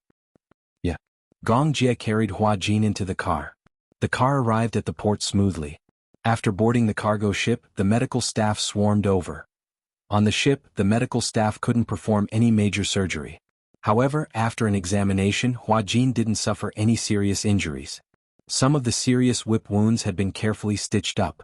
As for the rest, other than the damage to his eardrums and temporary hearing loss, there weren't any major problems. It was just that he was too weak. He hadn't eaten clean food or water for several days and nights. There was a certain degree of bacterial infection in his body. Hua Jin had fainted because of exhaustion. Initially, when they were rushing back, Hua Jin had relied on his astonishing willpower to hold on, so he was fine. However, when they arrived at their destination, he was relieved and immediately fainted. However, the wound was infected. On the ship, Hua Jin had a high fever. Fortunately, after an emergency infusion and treatment, although the fever was erratic, it didn't lead to pneumonia. During the 2 days they were on the boat, Gong Jie stayed close to them. Other than Natalia, Hua Jin was the one he was most worried about. It was very strange. This kind of feeling made him somewhat doubtful. Initially, he didn't think much of it, but now that he had calmed down, he felt that it was too risky to rush into the war zone for a single Hua Jin. He had never been an impulsive person. especially since his safety was related to the interests of Hurricane. In the past he had always acted cautiously. He would always think twice before doing anything. However, she had lost her rationality and judgment when it came to him. Thinking about it carefully, if he hadn't been lucky enough, it would have been as difficult as ascending to the heavens to escape from that predicament. In fact, he was also exhausted. Originally, he should have had a good rest, but Alice said that Hua Jin's situation was not very optimistic. Although his life was not in danger, he had a high fever and they did not know how he was doing. On the ship, the medical facilities were limited, and there was no way to make a further diagnosis. Gong Jia was worried, so he kept watch. When he was tired, he would lie beside him or at the end of the bed to rest for a while. In addition to resting, he was also studying. Studying the heart that even he himself could not understand. At first, he had an inexplicable hostility towards Hua Jin. Chapter 4460. He thought that this was an invasion of territory. Growing up in Hurricane, his sense of territory was especially strong. Now that his territory had been invaded, he was filled with animosity toward Hua Jin. And Hua Jin seemed to be very afraid of him. It wasn't reverence but pure fear. He seemed to be very afraid of him. Perhaps it was because of his identity, or perhaps it was because of the murderous aura on his body. Gradually he found another kind of pleasure in Hua Jin. In fact, his attitude toward him had evolved to the point where he was no longer so resistant and repulsive. However, for some reason when he saw Hua Jin he strangely wanted to tease him. He liked to see Hua Jin standing in front of him at a loss. He was careful, as if he was afraid of angering him. The kind of fear that made him want to curl up in a corner. Until later, he actually enjoyed this kind of teasing and never got tired of it. It was a kind of passion that he had never felt even when facing a woman. Alice had once asked him indirectly if he liked men. Men. How was that possible? He didn't like men, but in terms of relationships, because he was busy with work, he was a blank. It wasn't that he wasn't interested in women, it was just that his interest was weak. He was a man with a strong desire to conquer. Other than his career, no one else could arouse his urge to conquer. Hua Jin seemed to be an exception. He was happy to conquer him. When Hua Jin woke up, it was already 5 days later. When he opened his eyes, he found himself in a very large room. The curtains were fluttering and fresh air kept drifting in through the window. He moved his fingers. Other than his fingers, the rest of his body seemed to have stiffened. His entire body was like a broken stone. His head was heavy and his body was light. He had no idea how long he had been lying there. In fact, he had been lying there for 5 days and 5 nights, relying on the infusion to maintain himself. After lying there for a long time, his limbs were so stiff that he couldn't feel them. Hua Jin tried to sit up. Suddenly, a voice came from beside him. "You're awake?" Ah! Hua Jin was so scared that he let out a short cry. He turned his head and saw Gong Jie sitting by the bed, looking at him with raised eyebrows. "You, why are you here?" "I've been watching over you for 5 days," Gong Jie said with his legs crossed. "If you didn't wake up, I thought you were going to die. Is that how you talk to an injured person?" Hua Jin muttered. "Have I been lying down for 5 days? Yes, even when you were unconscious for 2 days and 7 days on the ship, I was already prepared for you to become a vegetable." Hua Jin didn't know whether to laugh or cry. "Wait a minute, you've been guarding me for 5 days? He could not help but express his doubt. The young master of the Gong family had actually waited for him for 5 days. "For 2 days on the boat, I've been guarding you for 7 days. Hua Jin was even more suspicious. Why couldn't he believe that Gong Jie had such patience?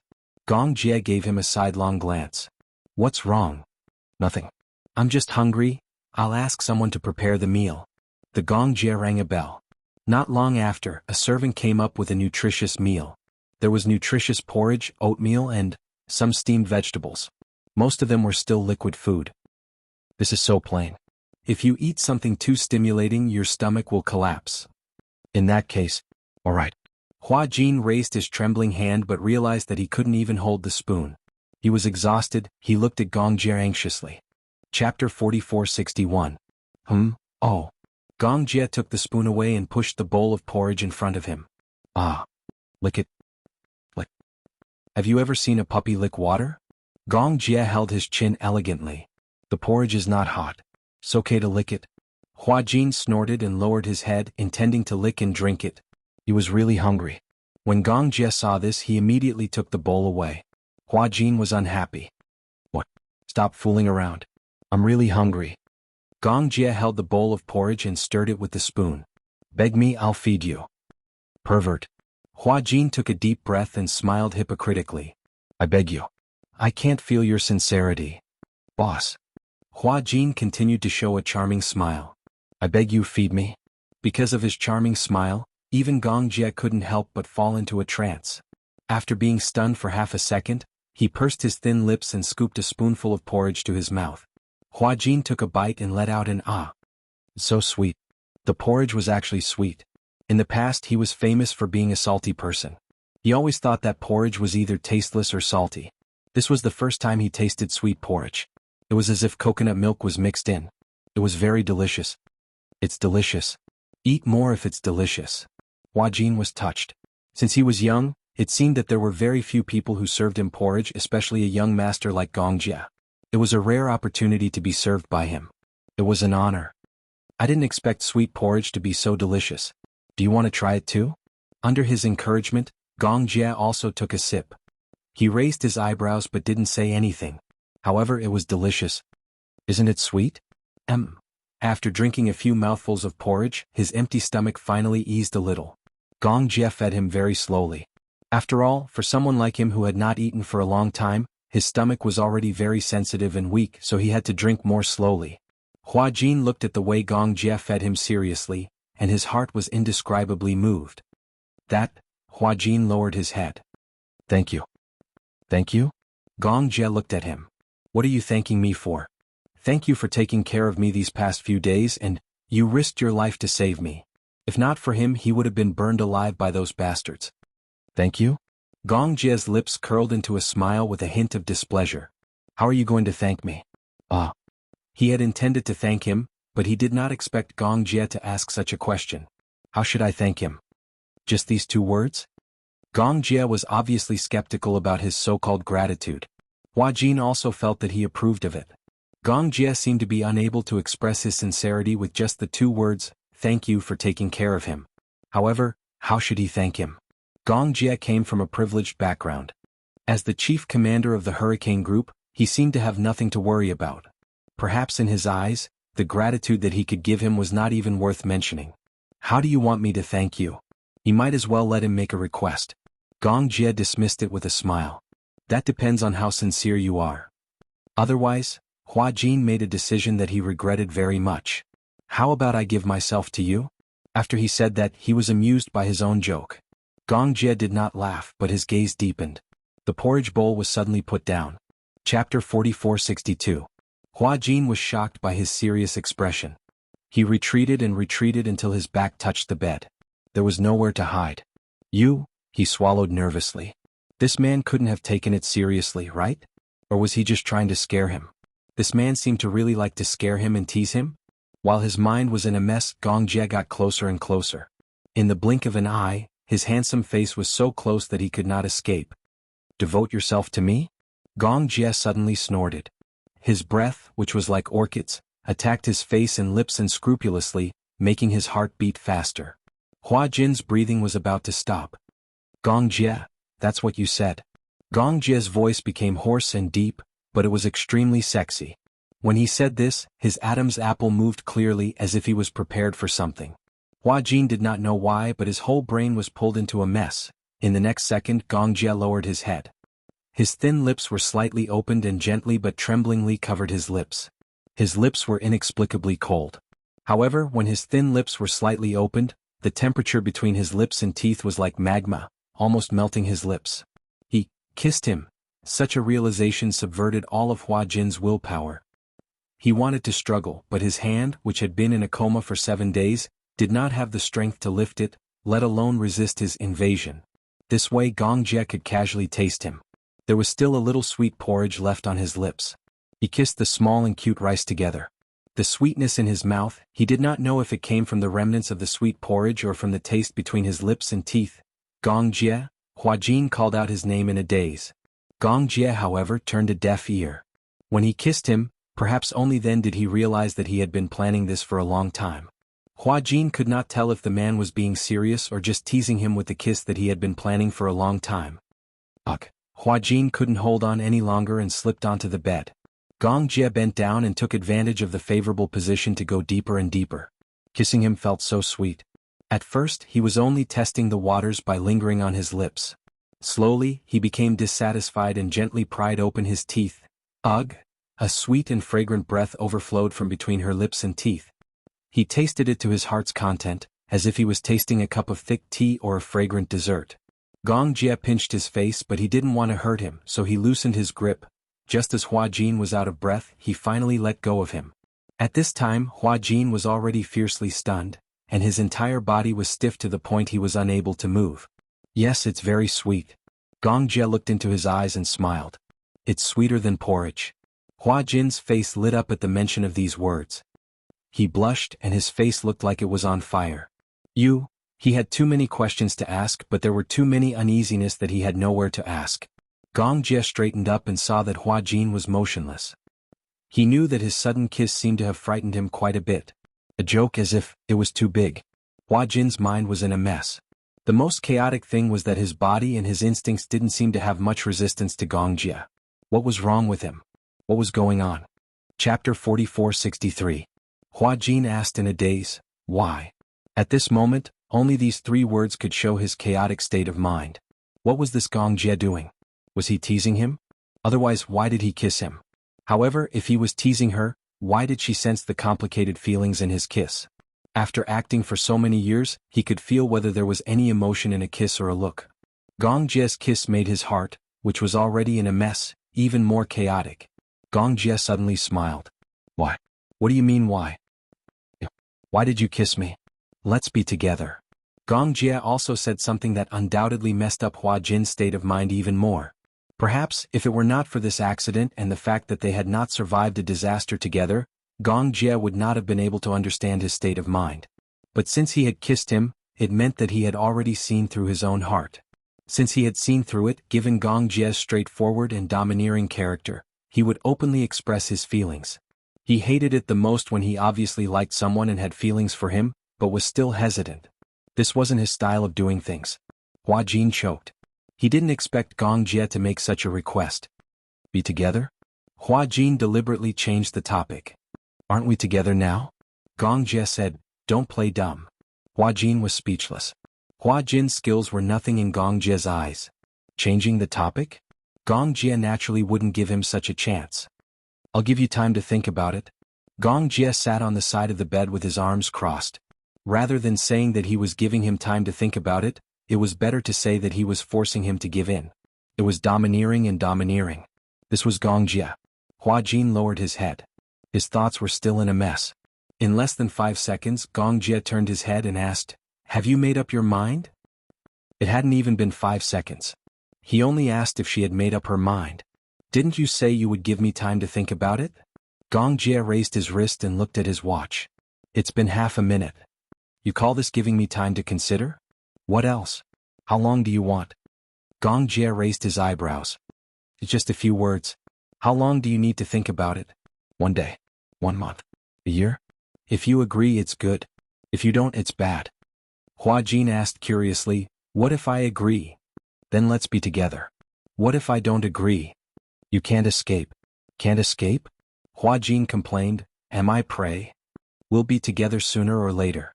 Hua Jin finally broke down. Then why did you ask me to consider it? We're going to be together sooner or later anyway. When Gong Jie heard that, he smiled and gently put his arm around the back of his neck. You're quite self-aware. Since we're going to be together sooner or later, then there's no need to hesitate. Hua Jin really didn't know how to answer. My mind is a little messy. I'm tired and sleepy. I want to rest for a while. Gong Jie stood up and ordered the servants to clear the plates. Then he said to him, have a good rest then. Hua Jin didn't say a word. He let him cover him with the blanket, lay on the bed and closed his eyes. He heard the door close. Gong Jie left. Hua Jin closed his eyes and forced himself to fall asleep quickly. Chapter 4464. He recalled how the two of them had first played a punishment game and touched each other's lips through a tissue. He also recalled every scene with him until they were in East Africa. Especially when he thought of how he slept so peacefully on his lap and how touched he was when he risked his life to save him. If he didn't like him enough, how could a proud man like Gong Jie bear so many dangers for him, weave through the rain of bullets and appear in front of him? Gong Jie liked him. This knowledge completely subverted Hua Jin's rationality. It wasn't that he had never been liked by a man. However, there had never been a time when it was as shocking as Gong Jie's words. Hua Jin recuperated in bed for a few days. During this period, Gong Jie didn't come again. Alice also came to see him and told him about Natalia's situation. Natalia changed into a typical psychological trauma after a kidnapping. After all, she was still such a young child. She had witnessed Professor Romanka's throat being cut and beheaded with her own eyes. That bloody visual stimulation had become a nightmare in her heart until now. These few days, Alice, Yu and Gong Jie took turns to accompany her. Natalia's psychological trauma was very serious. It could be seen from her sleep. Often, in the middle of the night, she would suddenly wake up screaming and crying because of nightmares. She would lock herself in the room alone. Whenever someone walked around outside the door, she would be so scared that she would hide under the bed and tremble. Once, when Alice drank red wine, she looked at the scarlet liquid as if she was looking at blood. Natalia was so agitated that she started crying. When she saw ropes, iron things, especially iron chains, she would subconsciously hide far away. After being tortured by nightmares for a long time, Natalia had a high fever and lay in bed for a long time. Gong Jie had to accompany her all the time. Therefore he rarely came to Hua Jin's place. After Hua Jin's fever subsided, he recovered very quickly and was soon able to get out of bed and walk around. When he heard that Natalia had a fever, he wanted to go and take a look. Alice advised him not to go. Why? Because when she sees you, she feels fear. Fear? Hua Jin didn't understand. What? I don't visit Natalia much anymore. Because you, me, and her are all victims of hijacking. When she sees you, she will think of the time when she was kidnapped and the torture and fright she had to endure. Moreover, she's currently running a high fever and is unconscious. If you go, she might hallucinate that she's still in the Divine Hall sect and hasn't been rescued yet. When she was kidnapped, Natalia had been too desperate. She was so desperate that she felt that they were done for. Even after they returned to Dark Wind Island, Natalia continued to ask Alice if she was dreaming, if she hadn't woken up yet. If she had woken up, would they still be in the hands of the believers of the Temple of Light? Would they still be in that dark, damp, and devoid of freedom in that abandoned basement? Every time this happened, Alice would feel very anxious. Gong Jie is with her now. You don't have to worry too much. He will take good care of her. Alice paused for a moment before saying, Xiao Jie has changed a lot. He actually knows how to take care of people. When Hua Jin heard the name Gong Jie, his eyes flashed slightly. Chapter 4465. Alice was an astute person. When she saw Hua Jin's strange expression, she quickly detected it. What's wrong? Why did your expression change when Gong Jie was mentioned? Hua Jin touched his face. Did I? Yes. Could it be that Gong Jie had mentioned that matter to her? Hua Jin asked indirectly, Did Gong Jie say anything to you? Alice's interest was piqued. Do you think he would say anything to me? Hua Jin's expression suddenly became uneasy. How could he have forgotten that Alice was a psychologist? She was the best at reading a person's mind. He felt like he was completely naked in front of her. Even his body was transparent. Whatever he was thinking in his heart was completely seen through by her. Hua Jin, you've become very strange. Could it be that there's a secret between you and Xiao Jie? No. Hua Jin suddenly denied agitatedly. However, the more agitated he was, the more suspicious Alice found him. Yu suddenly walked over with a drink and sat down beside Hua Jin. Uncle Hua Jin, are you feeling better? Much better, Yu. Yu suddenly looked at him as if she had seen a ghost. Hua Jin felt even worse. What's wrong? Is there something strange on my face? No. It's just, why is your face so red? Hua Jin was speechless. Alice muttered, If there's something on your mind, just say it. You can't hide your thoughts at all. Everything is written on your face. Something must have happened between you and Xiao Jie. Otherwise you wouldn't be like this. I think Xiao Jie has been acting strange recently. Yu looked at Hua Jin and then at Alice. She lowered her head and obediently sucked on the cola through the straw. Hua Jin finally couldn't take it anymore. He finished the red wine in his glass in one gulp and looked at Alice with a flushed face. Alice held the wine glass. She was so frightened by his serious expression that she didn't dare to move. Let me ask you. Please go ahead. Gong Jie, his sexual orientation. Yu couldn't hold it in and spat it all over his face. Hua Jin closed his eyes from the spray, and his face was covered in coke. Fortunately, he had a good temper, but the boy still got up and hurriedly wiped him with a handkerchief. Sorry, I couldn't help it. Alice held back her laughter and asked patiently, Why are you asking this? Gong Jie's sexual orientation? What's the matter? Yi was also curious. Don't tell me. Uncle confessed to you? Hua Jin was speechless.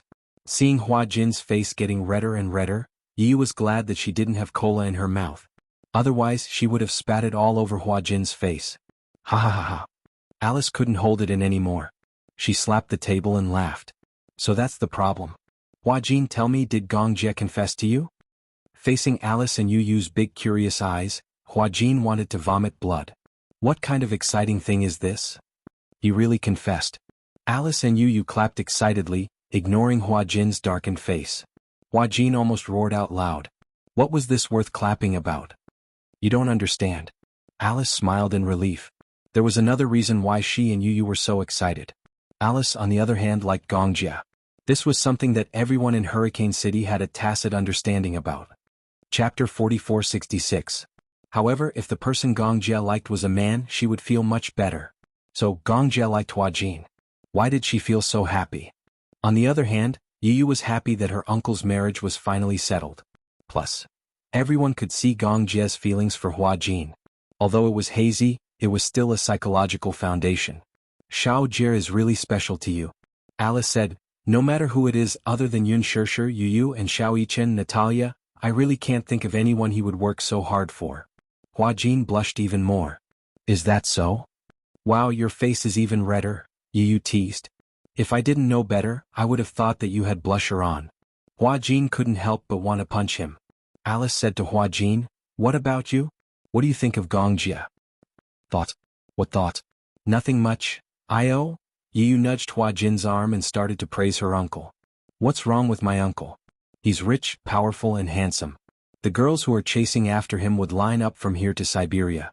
You should be happy that such a man has taken a liking to you. Hua Jin gritted his teeth. I'm not a girl. Actually, your problem is very simple. Alice showed the demeanor of a relationship guru. She raised a finger as if she was going to point out everything. Feeling nervous all of a sudden, he gulped and asked seriously, what's the problem? Between men, it's just a matter of who's at the top and who's at the bottom. Hua Jin's mind was in a mess. He had thought that Alice would give some sort of constructive speech. But in the end it was this. Yu was confused. What do you mean by who's on top and who's on the bottom? Why can't I understand? Hua Jin covered his mouth with an ashen face. Don't ask such questions. This Alice? Yu was still around. Was she trying to lead Yu Yu astray? Alice said, Hua Jin, don't struggle anymore. Just give in to Xiao Jie. Yes. Yu Yu nodded solemnly. Let's do as uncle says. Follow your sister. Hua Jin gulped down a mouthful of red wine in a fit of anger. Two pig teammates. You've just recovered. Don't drink too much. Alice suddenly looked at him with a pitiful expression. I think the reason why you're so worried is because of a sense of powerlessness. What sense of powerlessness? That is, Alice's gaze became even more sympathetic. When you're with Xiao Jie, he's obviously on top. You can only be on the bottom. On top? On the bottom? She suddenly blurted out a few unfamiliar terms. Yu was curious. What do you mean? What's on top and bottom? Hua Jin couldn't take it anymore and covered his mouth again. Don't ask such questions. With that, Hua Jin gulped down another mouthful of red wine. Alice and Yu Yu looked at each other, then their gazes fell on Hua Jin. At night, Gong Jie went back to his room after coaxing Natalia to sleep. However, just as he reached the door of the room, he saw a figure leaning against the wall. When he got closer, he saw that the figure was Hua Jin. Gong Jie's lips stiffened. What are you doing here? Hua Jin turned around unsteadily. When he heard the voice, he straightened his body with difficulty. It's you. Chapter 4467. Why are you here? Hua Jin pointed at him, turned around and knocked on the door. This is my room. It was obvious that this guy was drunk. Gong Jie cast a sidelong glance at him and raised an eyebrow. Drunk? Drunk? Hua Jin was tongue-tied. What did you say? You're really arrogant. Hua Jin poked his face with his finger. This action was no doubt akin to stroking a tiger's whiskers. The tiger was still looking at him with his eyebrows raised. He was indifferent to his provocative behavior. Hua Jin poked his cheeks. Gong Jie's skin was very tender, and he even took better care of it than he did. What skincare products are you using? Why is your skin so good? Are you done? Gong Jie stood up straight. Hua Jin could only reach his shoulders. If he didn't stand up straight, he could only reach his chest. He seemed to feel that he wasn't as tall as him and didn't have the confidence to speak. Hence, he tiptoed and puffed out his chest. Why are you so tall? Squat down a little. Gong Jia snorted and lowered his head to look at his eyes. What do you want? To hit you. Dong. Hua Jin's fist landed on his head. It wasn't heavy, but it was definitely not light either. However, for Gong Jia, it was as if his fist had landed on cotton. His alcohol tolerance didn't seem to be good. Gong Jia tried to bear with it and pushed him away. When he was about to open the door, Hua Jin blocked him. What are you doing? Hua Jin tilted his head and pointed at him. What do you want to do in my room? Gong Jia didn't know whether to laugh or cry. He reminded him, this is my room. You want to sleep in my room? This is my room. Gong Jia's patience had run out. He opened the door and walked in with him. Hua Jin was carried into the room like a little chick. He struggled for a while, but Gong Jia did not allow him to struggle at all. He directly carried him into the bathroom. In no time at all, they stripped him of his clothes and threw him into the bathtub. Hua Jin slumped in the bathtub in defeat and did not move an inch. Gong Jia walked out of the bathroom, went to the wardrobe and took out 2 clean bathrobes. Just as he walked into the bathroom, he saw that Hua Jin had already fallen into the bathtub. Unknowingly, the water had already covered his face.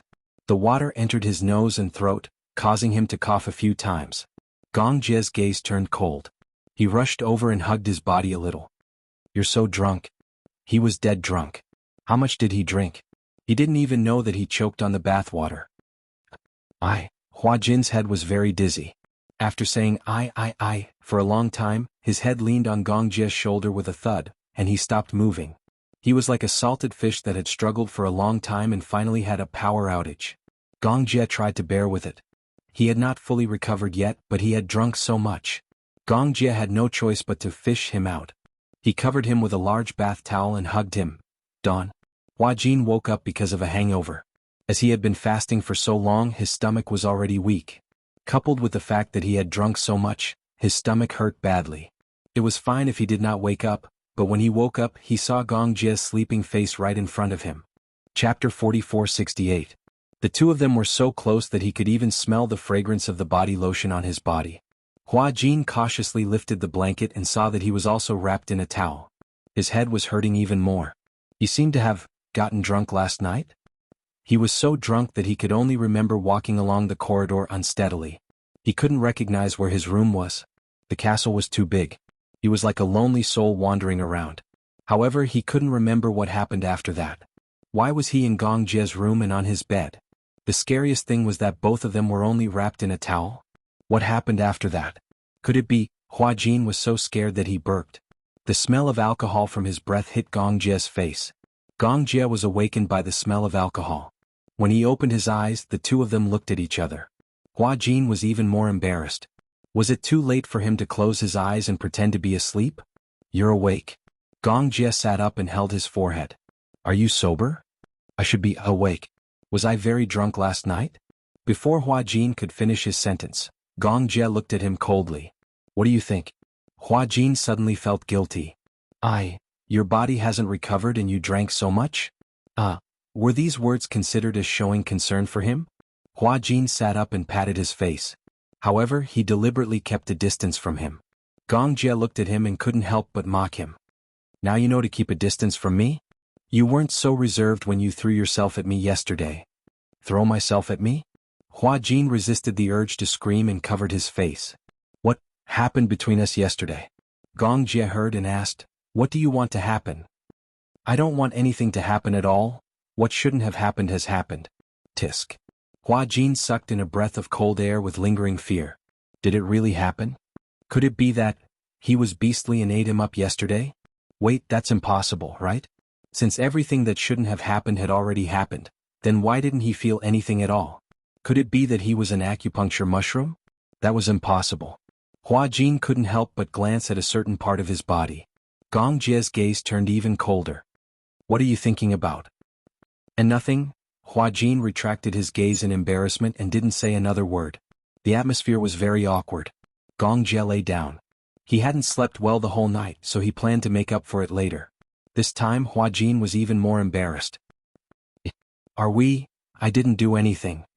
Gong Jia interrupted him. I didn't say that. Hua Jin asked in a roundabout manner.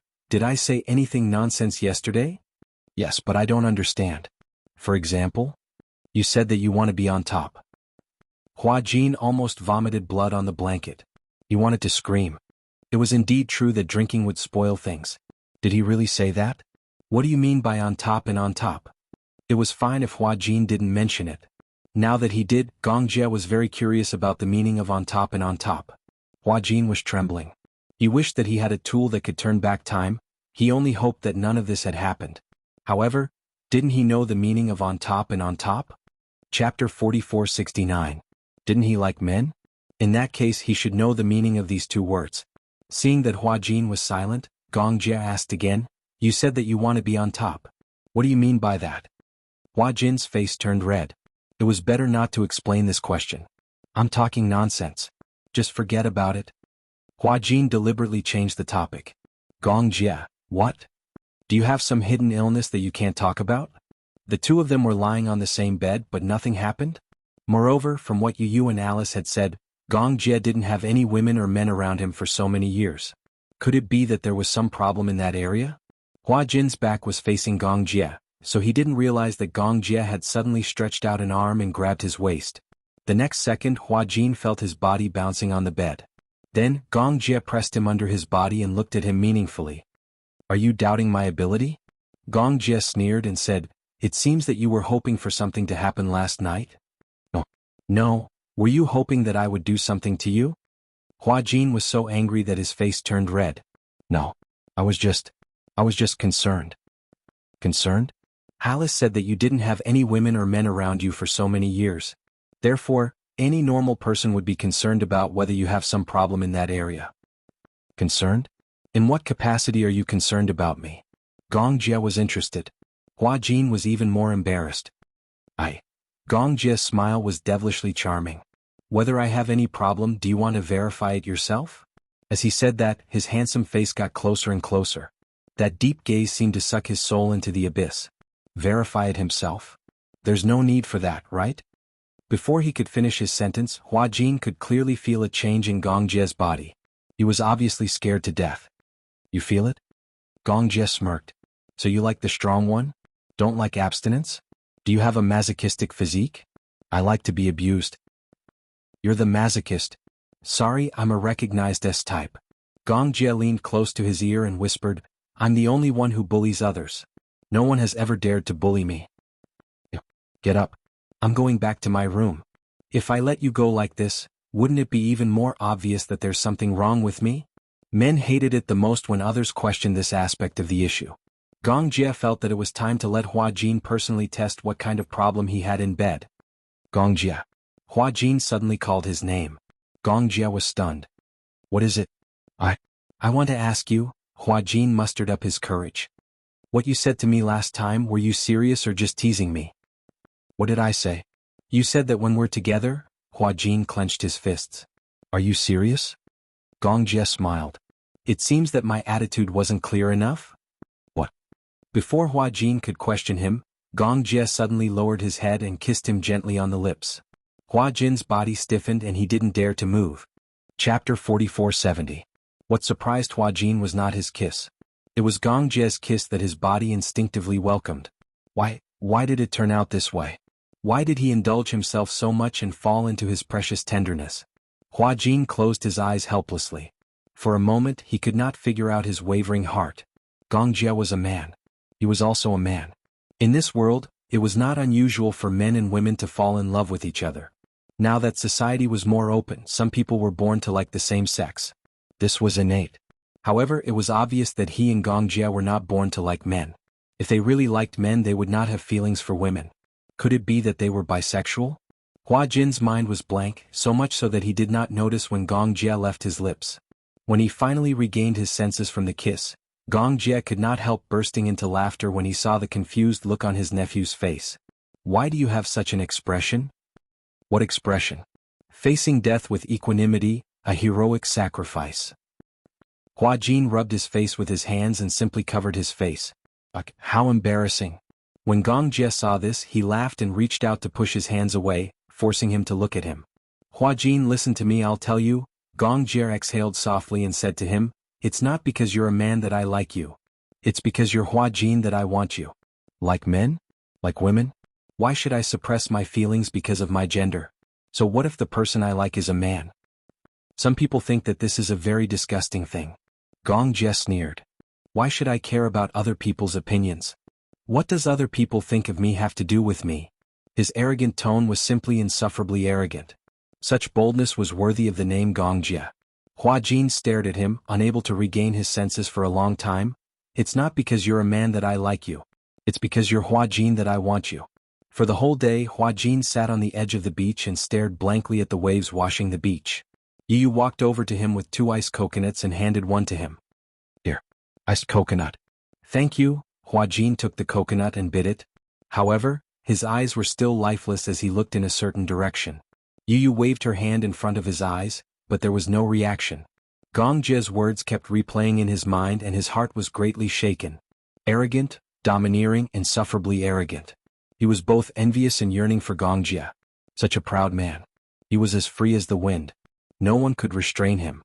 Yu said coldly, "You've been sitting here for the whole day." Hua Jin finally came back to his senses. "You're here. You just realized that I'm here? Who did you take the coconut from just now?" Hua Jin lowered his head and looked at the coconut in his hand. He was confused. Where did the coconut come from? Yu looked at him with a "you're hopeless" expression. "You look like you've lost your soul. What's wrong?" Hua Jin smiled helplessly.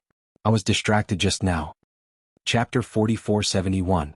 "Yu, I have a question that I don't quite understand." Hua Jin gazed blankly at the horizon and asked impassively, "What is love like? What is the feeling of liking someone?" Yu was taken aback. He held his chin helplessly and the corners of his lips twitched. "You're actually asking a 10-year-old child what love is?" Hua Jin was speechless. "Why don't I bring my grandpa here? He should know what love is. I heard that he and grandma are very much in love. He should be qualified to answer your question." "Wait." Hua Jin pulled him back. He was scared out of his wits. "Why did you bring your grandpa here?" If he knew that his son liked him, he might turn green with anger. "Because I can't answer your question." "Then don't answer it." "But I saw that you were so distracted when you answered the question. It was as if you had lost your soul." Yu sat down beside him. "Are you worried about your relationship with uncle?" Hua Jin didn't think much of it. "What can happen between me and him? I don't understand." Yu continued to rest his chin on his hand and sighed helplessly. "Love is our own business. Why do we need to invite others to comment on it? Shouldn't we do what we want to do? Do you need others to give you the courage and reason to love someone when you're in love? Could it be that you can love whoever others want you to love, and you can't love whoever others don't want you to love? Don't you have your own will?" Yu was obviously a child, but the words that came out of his mouth stunned Hua Jin for a long time. "If I like someone, I don't care what others think. As long as I've decided on someone, I don't care what others think." Yu's words revealed a charisma that didn't match his age.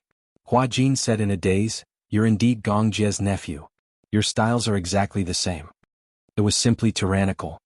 "What if that person doesn't like you?" Yu laughed when she heard this. "How is this possible? I'm so outstanding. Why wouldn't that person like me?" His logic was exactly the same as Gong Jie's. Hua Jin hesitated. "Then, what if I'm not that outstanding?" "Then work hard to become more outstanding." Yu stretched out her arms and lay on the beach. She closed her eyes and said, "The world of adults is really complicated." Perhaps, it was because this world was complicated by the adults. Actually, feelings are very simple, but there are people who want to be well matched in terms of social status, and there are people who want so-called fairness. Scheming against each other and deceiving each other. There were so many reasons why they had to be so calculative about their relationship. Wasn't liking someone very simple? Moreover, I feel that you also have feelings for uncle. It's just that you haven't noticed it yet. How can you tell? As long as you see my uncle, your face will turn red and you will become very restrained. That's because you're afraid? Is it really because you're afraid? Yu looked at him with disdain. Isn't it too sad that a person doesn't even have the courage to face his own feelings? His words were like a basin of cold water pouring over her head. Chapter 4472. Unknowingly, Yu had already left the beach. In the blink of an eye, it was already dusk. The sun was setting in the west. Hua Jin lay on the spot where Yu had been lying. His mind was filled with Yu's words.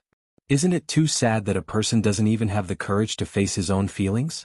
Did he really have feelings for Gongjie? Was it fear or admiration? Hua Jin admitted that he did admire Gongjie. But was admiration the same as love? He really couldn't understand. Yun Shishir didn't know that Hua Jin had met with an accident. Gongjie didn't tell her because he didn't want her to worry. After the incident, Gongjie called Yun Shishir and told her about it.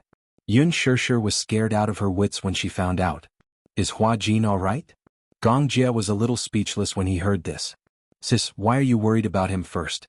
Haven't you thought about me? Aren't you fine now? Gongjie said aggrievedly, I'm injured. Injured? Is it serious? Yun Shishir's tone suddenly became nervous. Xiao Jie, don't scare me. How did you get injured? Sure enough, the crying child gets candy. This saying isn't without reason. I'm not made of steel. I'm made of flesh and blood. If Hua Jin can get injured, why can't I? Yun Shishir felt guilty when she heard this. I'm sorry. In my heart, Xiao Jie has always been indestructible.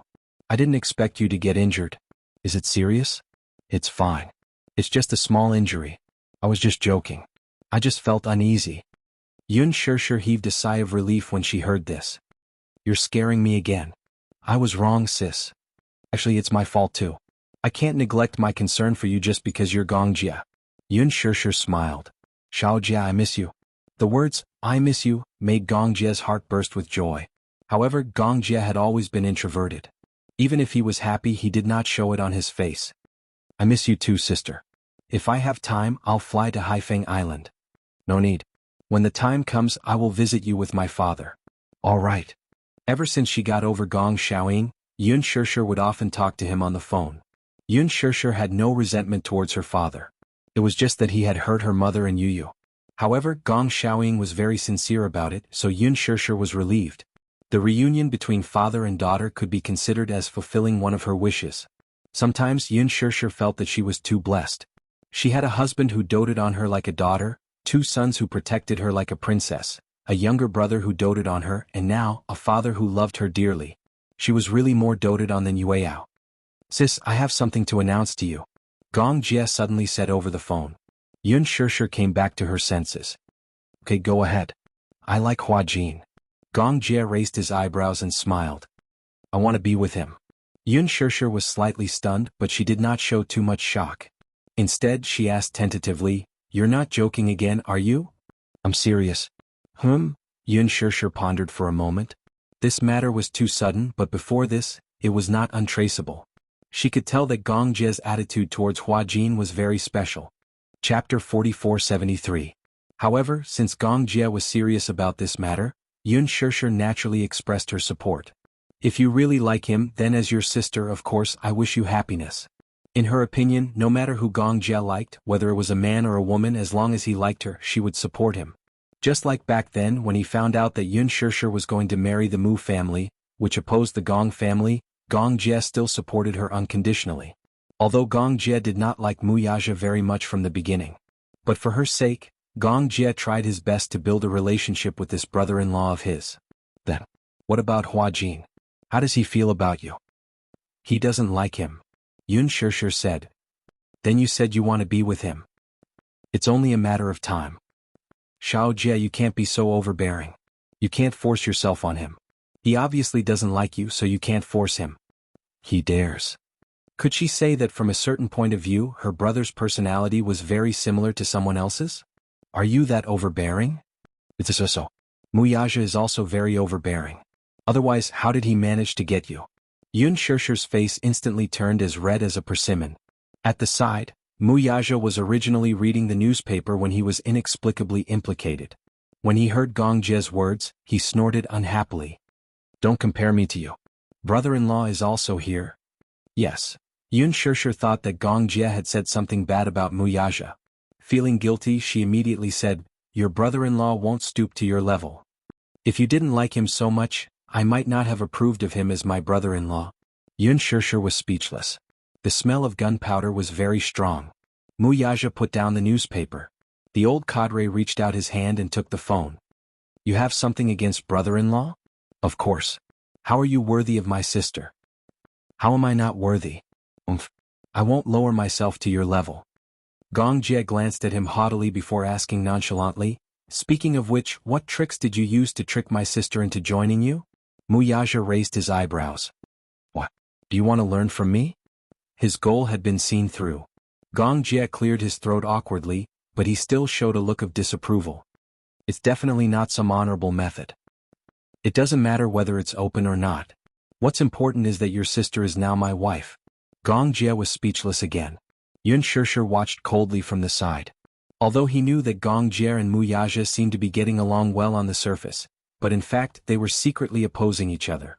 However, there was no need for them to be so hostile towards each other. The way they communicated with each other was more crude than the last. "Since you're so humble, I'll teach you." Gong Jie actually listened to her seriously. "Push him down. If once isn't enough, then do it twice. There's no such thing as a relationship that can't be sublimated in bed. The only way to raise the temperature of a relationship is to extend it from the body to the mind." Yun Shishir couldn't take it anymore. She snatched the phone and covered Mu Yaja's face with a pillow. "What are you up to? Are you trying to lead my brother astray?" Mu Yaja took down the pillow and looked a little confused. "Isn't that the case? Your brother is an adult and a man. Do you still treat him as a child?" Chapter 4474. Mu Yaja shrugged, picked up the newspaper and started to read it. Yun Shishir blushed. She looked at the phone screen and saw Gong Jie looking at her thoughtfully. "Oh, ignore your brother-in-law's words." Gong Jie pondered for a moment. "I understand." "What do you understand?" "The fastest way to warm up a relationship." Gong Jie's lips curled into a smile. Yun Shishir felt her hair stand on end. After ending the call, Yun Shishir raised the phone and questioned Mu Yaja bitterly, "Look at how bad you've taught Xiao Jie." Mu Yaja was unmoved. He turned his head and pretended to be dead. "Don't think that it'll be fine if you just pretend to be dead." Yun Shishir put down the phone and picked up a cushion to hit him. "How can you say such shameless things?" Mu Yaja put down the newspaper and snatched the cushion from Yun Shishir's hands. He flipped over and easily pinned her down on the sofa. Leaning in close to her face, the man's lips curled into a smile as he breathed out, "Madam, did I say something wrong? Besides the soul, the compatibility of the body is also very important." Mu Yaja spoke in a serious manner. She blushed in anger. "Where did you learn such dirty jokes from? How can you come up with them so easily? This is the truth." Mu Yaja pecked her lips lightly and said meaningfully, "I think that we don't have to interfere too much in the relationship between Gong Jie and Hua Jin." "Jim? But, what are you worried about?" Yun Shishir was a little distressed. "I'm worried? You don't have to worry about that. Gong Jie will take care of it." Mu Yaja said intimately in her neck, "Now you just need to take care of things between us." Hua Jin returned to the castle from the dining hall. He walked up the stairs to his room and pushed the door open, only to see Gong Jie occupying his big bed. Hua Jin was shocked. If he hadn't confirmed that this was his room, he would have thought that he was drunk and went to the wrong room. "You're back? Why are you here?" Gong Jie lay on his side. "I'll sleep here tonight. This is my room. And then? If you want to sleep, go back to your room. I'll sleep here." Gong Jie said rudely, "I'll sleep with you tonight." It seemed that Gong Jie really wanted to take Mu Yaja's advice as a reference. Hua Jin was completely petrified. What was this guy up to again? He gulped and turned around. "Then I'll sleep in your room." Gong Jie said slowly, "I promise you, you won't be able to walk out of this room." Hua Jin couldn't take it anymore and turned around. "Tell me, what's your purpose?" "To sleep with you." It was an overbearing and rude answer. Full marks. Hua Jin almost had a heart attack from the shock. If he knew that this was Mu Yaja's idea to Gong Jie, he would be so angry that his face would change shape. "I think that the progress between us is too slow." Gong Jie lay on the bed freely. Every word he said was enough to make Hua Jin shudder. "I intend to speed up the progress between us." "You must be crazy." Hua Jin walked to the bed and started to drive him away. "Get up and go back to your room to sleep." However, he had neglected to keep a distance from Gong Jie. The next second, his arm was pulled and he was the one in control. Chapter 4475. Hua Jin replied, "I don't want to. Did this guy come here with the intention of eating him alive?" "Don't come so close to me." Hua Jin felt that his breathing had become erratic and it was extremely chaotic. "Why?" It was quiet all around. Gong Jie could feel Hua Jin's heartbeat quickening. The two faces inched closer to each other. Hua Jin's heart was about to jump out of his throat. At this moment, the door was suddenly pushed open. Yu Yu and Xiao Yichen barged in one after another. Hua Jin, bad news? Yu Yu walked in and saw the scene on the bed. Gong Jie pinned Hua Jin under his body, looking like a tiger eyeing its prey. Hua Jin, on the other hand, looked over in horror. When he saw the two little lads rushing in, his face turned pale with fright. Yu Yu and Xiao Yichen were dumbfounded.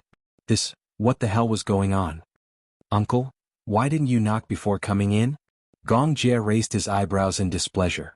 It's like this. Yu Yu recalled his original intention and hurriedly explained, Natalia, hearing that it was about Natalia, Gong Jie and Hua Jin became anxious. What's wrong with her? She's crying a lot. Hua Jin and Gong Jie rushed to Natalia's room and saw that Alice had arrived as well. The room was in a mess. Natalia was curled up in a corner, shivering. When she saw Hua Jin, Natalia cried and threw herself into his arms. You're not dead. That's great. That's great. I thought you were dead. Alice looked at the scene with mixed feelings. She had thought that Hua Jin's appearance in front of Natalia would trigger her memories of being imprisoned in the sanctuary.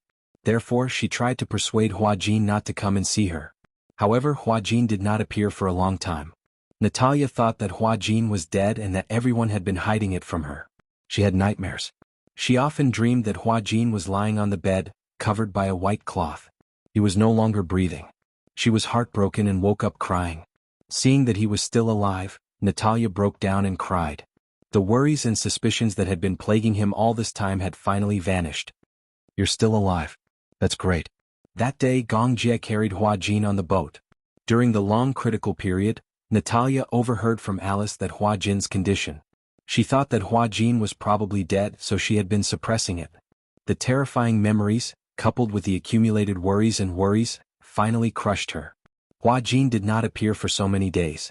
Only Gong Jie and Yu Yu accompanied her. She did not dare to ask about Hua Jin. She was afraid that she would get an answer she did not want.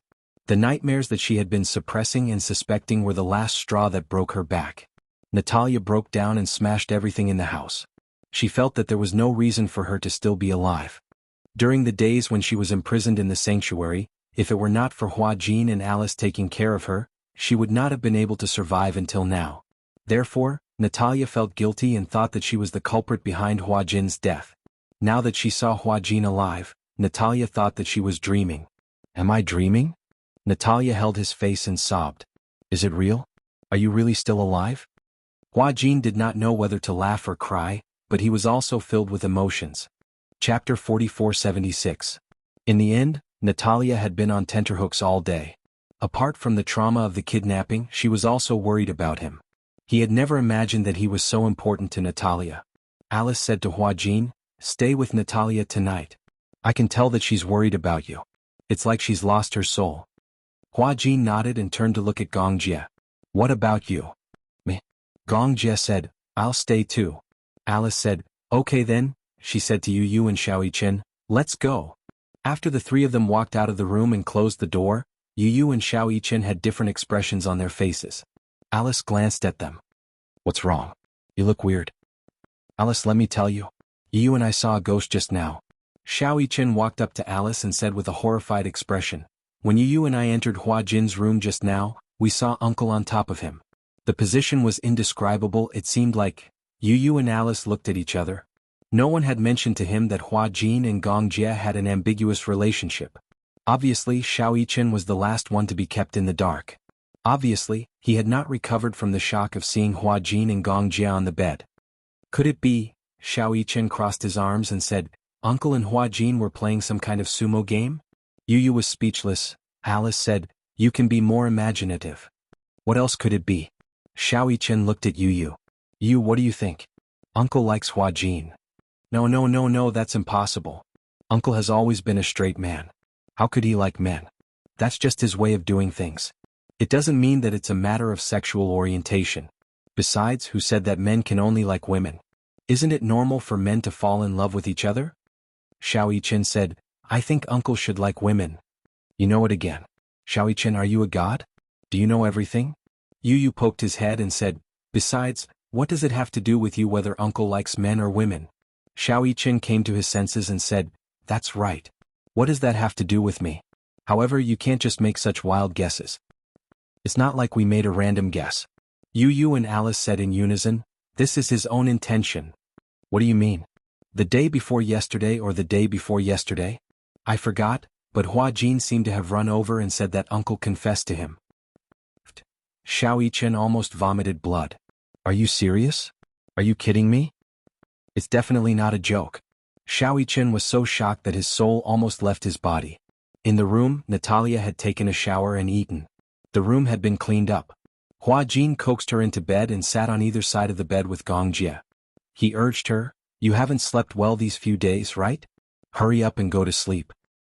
"Then, what about you?" Natalia looked at Hua Jin and then at Gong Jie.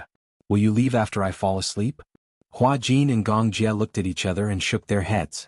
Gong Jie said, "We won't leave. We'll stay here with you."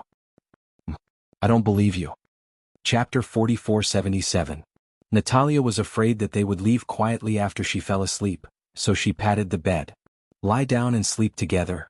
The bed was very big. It was 2 meters wide and 2 meters long. It was not small at all for the three of them to sleep on.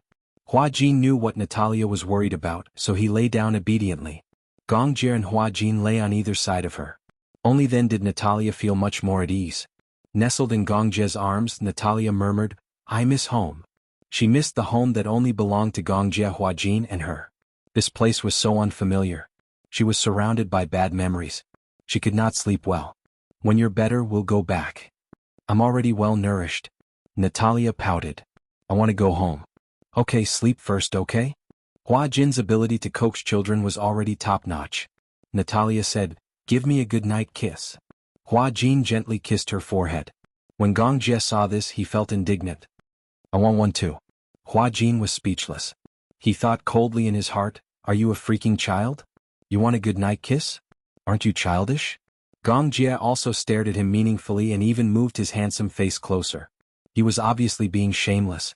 Natalia was amused. Hua Jin was forced to do so, but he still satisfied him and kissed him lightly on the forehead.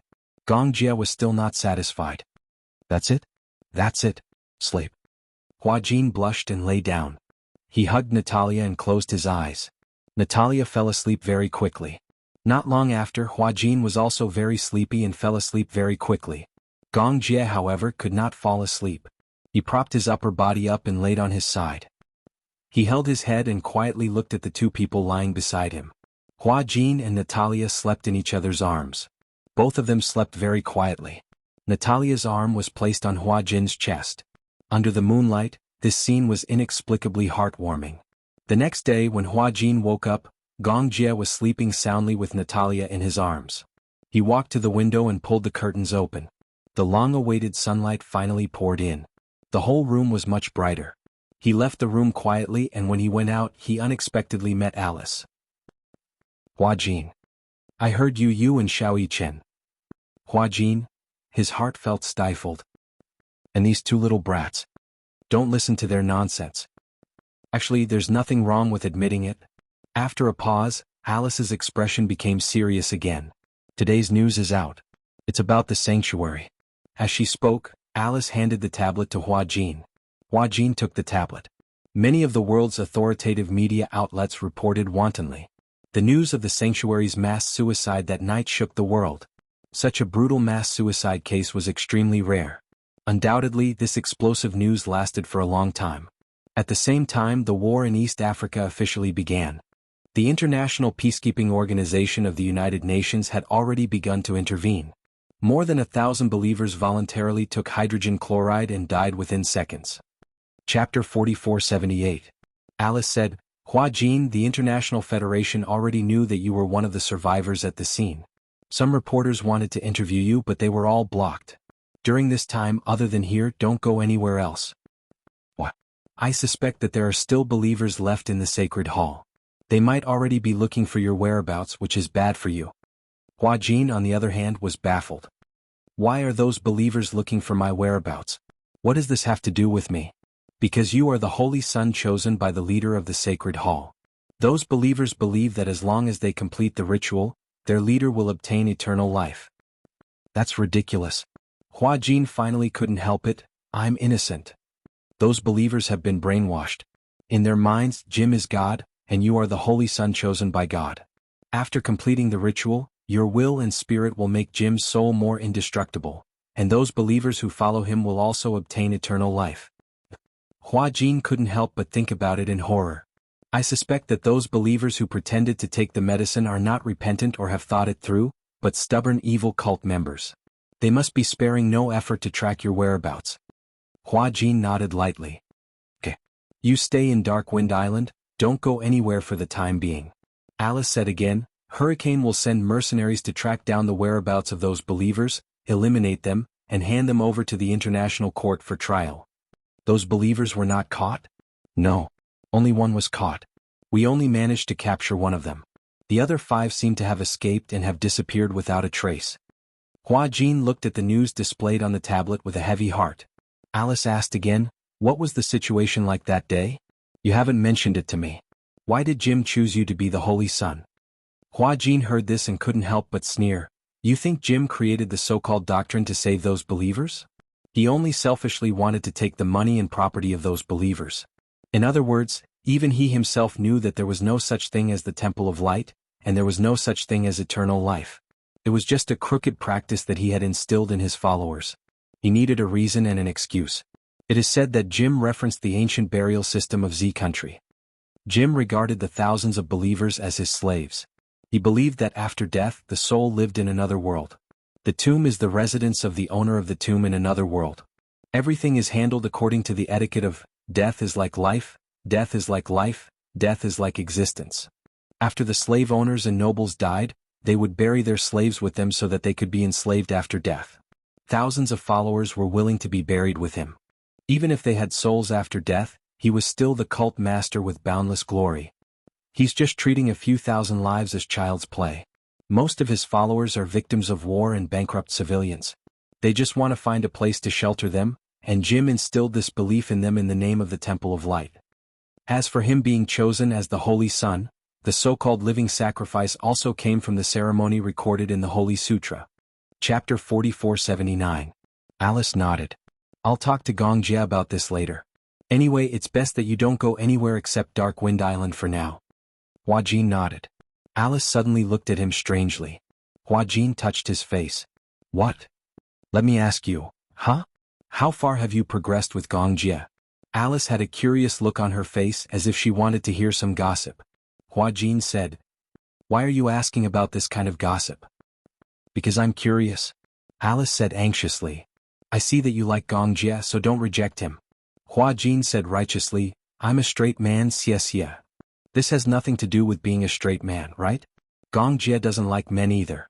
It's just that the person he likes is also a man. What's the conflict? Hua Jin was speechless. What she said made so much sense that he was speechless.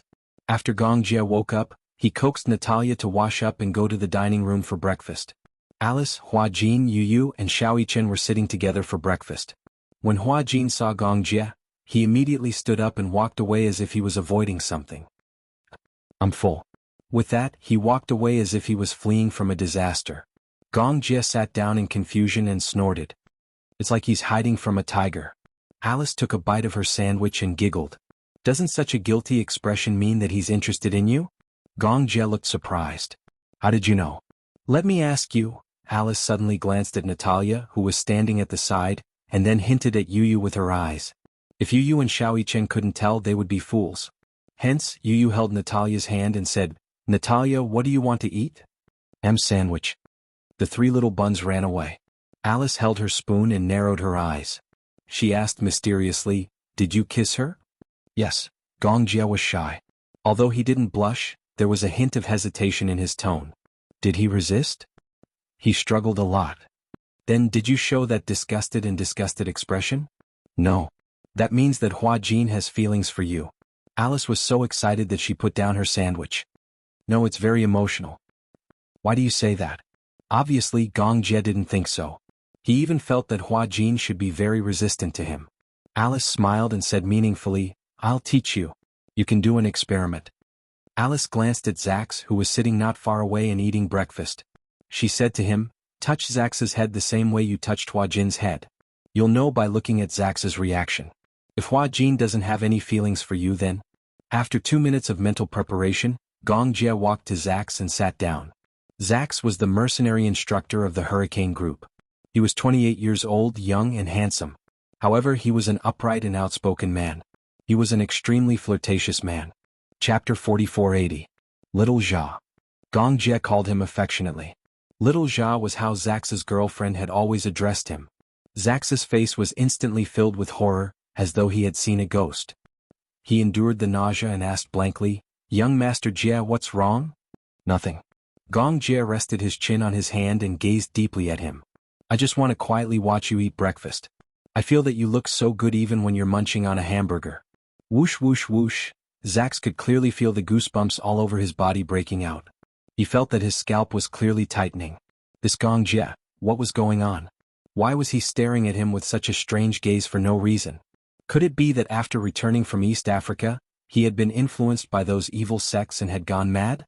Zax swallowed hard. "You have a fever?" "Do I?" Zax was still worried. He reached out his hand and gently placed it on his forehead. In the next second, Gong Jie gently covered the back of his hand. His seemingly unintentional action made Zax shiver all over. He was on guard and looked at him as though he was looking at a pervert. "Are you really a Gong Jie?" He suspected that the person in front of him was a demon in Gong Jie's skin. Zax slapped his hand away. "What are you doing?" Gong Jie raised his eyebrows. It was just a habitual action, but it made Zax's shoulders tremble slightly. Perhaps Gong Jie's image in Hurricane was too serious and unsmiling. Moreover, when Zax was still a mercenary, he had been ravaged by Gong Jie too much. Even if he raised his eyebrows, he would still give off a sense of authority. It was different. Zax's reaction was obviously different from Hua Jin's. Gong Jie stood up and rubbed Zax's head.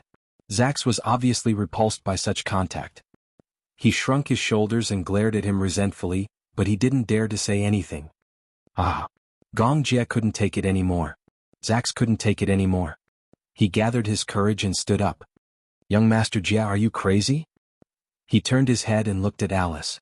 With an aggrieved expression he said, "Alice, is he sick? Treat him properly." Ah! Alice laughed until she bent over the table. Oh my God! Gong Jie really went to experiment. Zax was suffering. He was being teased like this, but he didn't dare to say anything. "I just wanted to see the reaction of a straight man. Please, I'm a man. Any normal man would definitely be creeped out if another man touched his head and hands like that, okay?" Zax patted his chest lightly. "I thought you were King possessed." When the Gong Jie returned to his seat, Alice snapped her fingers with a smug look on her face. "I was right, wasn't I? You see, any normal man would definitely be very repulsed. Hua Jin is also very against it. Actually, it's not that he can't accept you, but that he can't accept himself." "Why? Don't you think that in front of you, he always has an inexplicable sense of inferiority?" Alice said quietly, "Gong Jie, you're too dazzling. You're so dazzling that no one dares to brag about themselves and get close to you. If the sun was too strong, it would burn people. If there were too many outstanding people, the light they emitted would pierce through people's bodies until they were covered in cuts and bruises." Chapter 4481. Dazzling? Gong Jie was baffled. Why would he think that I'm too dazzling? It's not just him. Even I think that you're dazzling. Hua Jin probably subconsciously thinks that you're too outstanding. He doesn't want to touch you. Gong Jie could not help but laugh when he heard that. "Is that so?" "I think it has something to do with his past." Alice said, "I always feel that he has something on his mind. All along, Hua Jin gave me the feeling that he's carrying a heavy burden. He wants to let it go, but he can't. Gong Jie, if you really like him, even if he's incomplete and flawed, you'll still like him. But Hua Jin is different. He might feel that he's not good enough for you, so he subconsciously resists and keeps a distance from you." Gong Jie's eyes darkened when he heard that. In the afternoon, Hua Jin stayed in his room, bored to death. Yu knocked on the door and pushed it open. When he saw Hua Jin lying on the sofa, he couldn't help but joke, "Uncle Hua Jin, you look like a stranded salted fish." Hua Jin turned his head and looked at him bitterly. "Have you seen such a beautiful salted fish? Why are you alone in the room?" "Sunbathing. Salted fish will dry up if they stay in the sun for too long." "I'm not a salted fish." Yu urged, "Why don't we play cards?" "I don't feel like playing cards." "Let's play cards. Alice taught us a new game." "What game?" Yu pulled out 2 decks of poker cards from nowhere. Poker. Balls originated from JS province. It was a poker game that was widely spread in the country. It evolved from the local poker games Run Fast and 80 Points. The game was played in pairs of 4 and the winner would level up. Make the game more entertaining and exciting. 2 people in a team would compete against each other. Whoever finished first would be the leader, and the last to finish would be the last.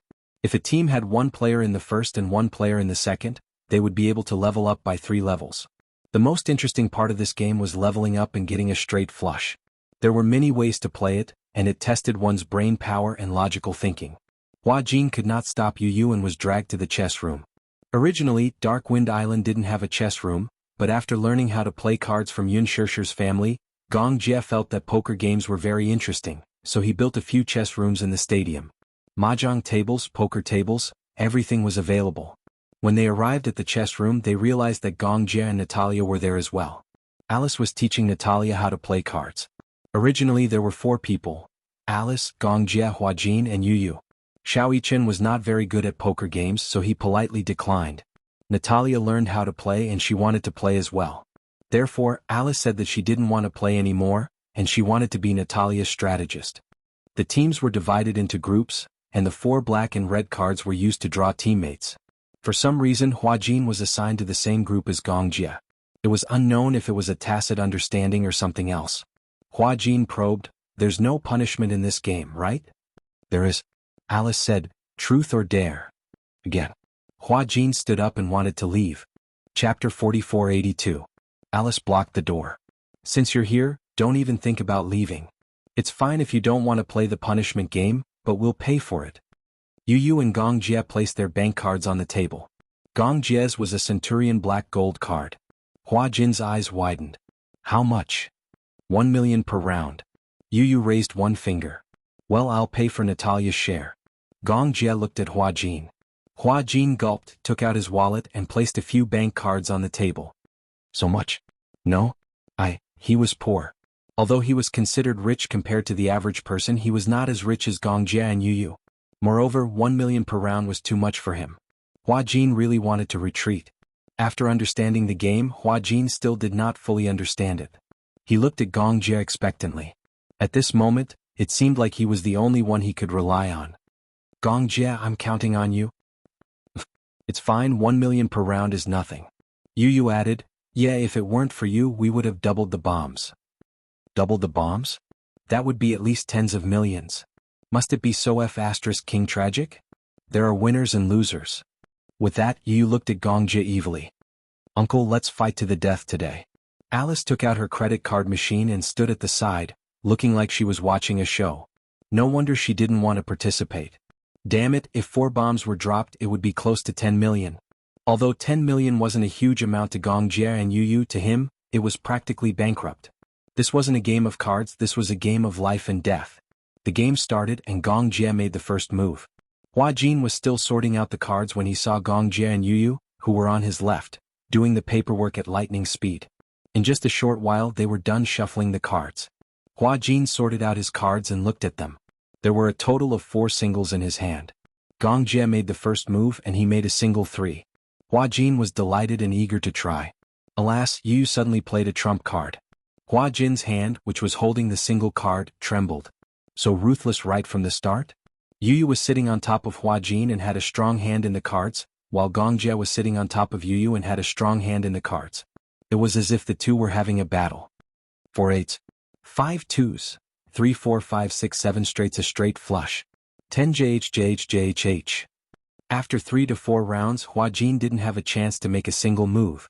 He was silently calculating in his heart. A single move was worth 1 million, and if he made a double move, then there would be a total of 5 moves. Rounding it up, it would be 16 million. He was about to faint. Hua Jin couldn't get up from the setback. He suddenly raised his hand and interrupted. Let me ask you a question. If it's 1 million, is it RMB? Yu Yu reminded him coldly. I only have 5 cards left. Hua Jin was so flustered that he wanted to cry but had no tears. 16 million. This King invisible psychological pressure was making him so flustered that he didn't know where to go. Yu Yu looked at him, who was breaking out in cold sweat. She was slightly speechless. What happened to you? Chapter 4483. Is 1 million a lot? Alice hugged the card machine and was a little confused. When I was in Las Vegas, I saw a lot of rich people throw their money around. Their wins and losses were in the millions or tens of millions. Some even spent hundreds of millions. Hua Jin resisted the urge to explode. Come on, I said it myself. I'm rich. I'm not rich. I'm just a semi-retired person from the entertainment industry. Hua Jin finally caught Yu's cards. Alice stood behind Natalia and taught her how to play. Shameless. Hua Jin said angrily, it's a 2-on-2, but now it's a 2-on-3. Natalia doesn't know how to play. That won't do. Alice muttered a few words. Gong Jie said, don't worry, I won. Gong Jie threw away all the cards in his hand. I won. It was a straight. Gong Jie had the upper hand. Hua Jin's eyes lit up slightly. He lost and felt that the millions were back in his pocket. Gong Jie looked at his relieved expression and did not know whether to laugh or cry. Yu could only pass the card to Alice. Alice was in charge of swiping the card. With a beep, millions were transferred from the account. Is this really Dark Wind Island? This is AF** King upgraded version of Las Vegas. Hua Jin did not like gambling because he knew that gambling was a game where you only lost and never won. No matter how good you were or how lucky you were, you could not win forever. However, as he gradually adapted to the rules of the game, his coordination with Gong Jie gradually improved, and they made great strides in the game. Unexpectedly, Yu's card luck also became smoother and he slowly caught up. Most importantly, Yu did not have as much psychological pressure as Hua Jin did. Moreover, not only was his card luck good, but his logical thinking was unbelievable. There were many times when Yu would change the cards that he was sure to lose and he would win with different tricks. This child is so young and his card skills are so amazing. What will happen when he grows up? Slowly Yu overtook him. For the entire afternoon, Hua Jin was in a state of fear. He had tried his best, but in the end he lost a few million. Therefore, when the game ended, Hua Jin sat on the chair dejectedly as if his soul had been sucked out. Natalia and Yu looked at Hua Jin. Gong Jie could not help but laugh. Oh,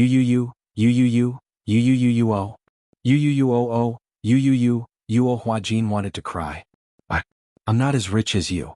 A few million, that's all I have. He had been dragged into this by Yu. In an instant he had lost all his assets. Hua Jin wanted to jump into the sea. After winning the money, Yu felt refreshed. He said that he wanted to treat Alice to a drink and left with Natalia. Gong Jie stood up and walked over to Hua Jin. He gave him a little push. The next second, Hua Jin slumped on the table. Hongmen Banquet, he let out a bitter sigh. Gong Jie said disapprovingly, you only lost a few million. I'll pay for what you lost. Chapter 4484. How can this be counted as yours? Since you've lost, there's no reason for you to foot the bill. The moment he raised his head, he met Gong Jie's deep gaze. He looked at him quietly as if he wanted to dig out some treasure from his eyes. Only then did he realize that at this moment, only the two of them were left in the chess room. He couldn't help feeling a little awkward. The atmosphere was silent. When he woke up in the morning, he saw Gong Jie lying beside him, even though Natalia was in between them. When he thought of what had happened the night before, he ran out of the room as if he was fleeing. He didn't know what he was running away from. It was almost instinctive. Hua Jin felt a little guilty. Why are you staring at me? I'm going on a long trip. I'll be away for a while. Hua Jin looked puzzled. What? Where are you going? I'm going to settle some matters. Is it dangerous? Gong Jie furrowed his brows slightly. There's a certain risk in saying it's dangerous, but there's no other way. This matter has to be settled. Do you have to go personally? Hua Jin was a little worried. If it's so dangerous, can't you leave it to someone else? Gong Jie's eyes flickered with a sharp glint. What? You're worried about me? No. I'm just concerned as a friend. When Gong Jie heard this, he knew that it wasn't out of concern as a friend, but out of awkwardness. However, when he saw Hua Jin's worried expression, he suddenly felt a little better. So what if it's dangerous? Gong Jie crossed his arms and leaned lightly on the table. If I don't come back, won't you be more relaxed? Relaxed? Why should I feel relaxed? Otherwise, I can see that you're not relaxed now. It's as if you're guarding against me. What are you talking about? If you don't come back, everyone will be very sad. Especially Shirshir, she'll definitely break down. Everyone will be sad. Gong Jie suddenly lowered his head and leaned closer to him. Then may I ask, does this include you? Hua Jin was once again at a loss for words. Enough. Gong Jie ruffled his hair. I won't bully you anymore. This fellow also knew that he was bullying him. Hua Jin didn't know what to say for a moment. It seemed that the two of them were at a complicated watershed, a bottleneck. They wanted to break through but they couldn't help but want to retreat. It seemed that they were stuck there. Just as Gong Jie was about to leave, Hua Jin mustered up the courage to stand up and say to him, "Gong Jie, if it's really dangerous, don't go." Gong Jie looked at him with an inscrutable expression. Hua Jin looked at him and walked over. "What's the matter? Is it convenient for you to tell me?" Gong Jie suddenly reached out and pulled him in front of him. "You're still saying that you don't care about me? Hua Jin, is it really that difficult for you to admit that you care about me?" Hua Jin's body stiffened. He looked at his feet and felt that he was sinking deeper and deeper into a quagmire. He didn't dare to look at Gong Jie. That pair of eyes was like a deep abyss. With one look, he felt as if he had fallen into it and couldn't extricate himself. Chapter 4485. Gong Jie was about to leave when Hua Jin mustered up the courage to stand up and say to him, "Gong Jie, if it's really dangerous, don't go." Gong Jie turned to look at him with an unreadable expression. Hua Jin looked at him and walked over. "What's the matter? Is it convenient for you to say?" Gong Jie suddenly reached out and pulled him in front of him. "You're still saying that you're not concerned? Hua Jin, is it really that difficult for you to admit that you care about me?" Hua Jin's body stiffened. He felt like he was sinking deeper and deeper into a quagmire. He didn't dare to look at Gong Jie. Those eyes were eyes, but they were more like a deep abyss. With one look, he felt like he was falling into it and couldn't extricate himself. Hua Jin closed his eyes and finally said, "Okay, I admit that I'm worried about you. Since you said that it's very dangerous, I don't want you to go." His words were as plain as water, but it made Gong Jie's heartbeat accelerate. How many years had it been? Other than reuniting with Yun Shishir and Yue Yao's birth, even when he was trapped in East Africa, there was absolutely nothing that could disturb his mind. But he was like a surprise that appeared out of nowhere. Gong Jie was in a daze when Hua Jin suddenly grabbed his shirt sleeve. "If I tell you not to go, will you not go?" Hua Jin was really worried. Gong Jie smiled. "You don't have confidence in me?" "No, yeah, I have to go." Gong Jie said again, "Stay here obediently and wait for me." Hua Jin pursed his lips and didn't say anything else. There was a moment of uneasiness. He suddenly realized that Gong Jie's departure this time seemed to have something to do with him. Gong Jie saw the undisguised worry on his face. For a moment he was in a good mood. He bowed slightly and used his unique height advantage to force him to a corner. "Do you know how much I like your expression right now?" Gong Jie, who had always been arrogant and cold and cherished his words like gold, actually said such words. Hua Jin felt very dizzy. "I don't understand what you mean by that." The next second, before Hua Jin could finish speaking, Gong Jie suddenly bent down and kissed him gently on the lips. Gong Jie couldn't help but ask for more. That boiling hot breath seemed to corrode his rationality bit by bit. Hua Jin stood rooted to the ground in a daze, neither refusing nor replying. Gong Jie grabbed his arm and wrapped it around his waist. With this, there was no longer any barrier between the two. He hugged Hua Jin domineeringly and nibbled on his beautiful neck and shoulders. So fragrant. The fragrance on his body was refreshing. Gong Jie realized that he was using the same scent as him. It was as if the scent of both of them had merged together. He couldn't tell which was his and which was his. He liked this feeling. Hua Jin, on the other hand, was so flustered that he forgot to reject the man's kiss. Gong Jie's kiss actually made him a little infatuated. All this time, no matter who he was in front of, he had always been careful to protect himself. He didn't expect that such a man would barge into his world unscrupulously and stir up a storm of blood. Hua Jin's breathing gradually became hurried. In a daze, he suddenly heard Gong Jie say, "I will come back safe and sound. Because this body in the future will be yours." Chapter 4486. When Gong Jie let go of him, if he wasn't leaning against the wall, Hua Jin's body would have slid to the ground. Gong Jie rubbed the boy's head lovingly and left. When Hua Jin came back to his senses and chased after him, he was already gone. At night, Hua Jin hesitated again and again. In the end, he went to find Alice and asked directly. Gong Jie said that he has something to do and needs to go on a long trip. "What did he tell you?" Hua Jin suddenly became excited. "What's going on? You must know." Alice looked at him as if he was an idiot. "What do you think? I've known Gong Jie for so long, but I've never seen him so concerned about anyone." "Because of my matter?" Hua Jin was even more shocked. "Do you think? I remember I told you that the remnants of the sacred palace haven't been completely eliminated. They're looking for you." Gong Jie received an invitation from the International Federation. Those remnants naturally have to be eliminated. Leaving them in this world is a disaster. So, was it really because of his matter? Was Gong Jie protecting him? Then why didn't he tell him about it? Those believers are all terrorists. Hua Jin became agitated. How cruel are their methods? Won't it be dangerous for Gong Jie to go? You underestimate Gong Jie too much. Besides, there are so many people protecting him. Don't worry, he'll be fine. Even if he's fine, Hua Jin clenched his fists. What if he gets hurt?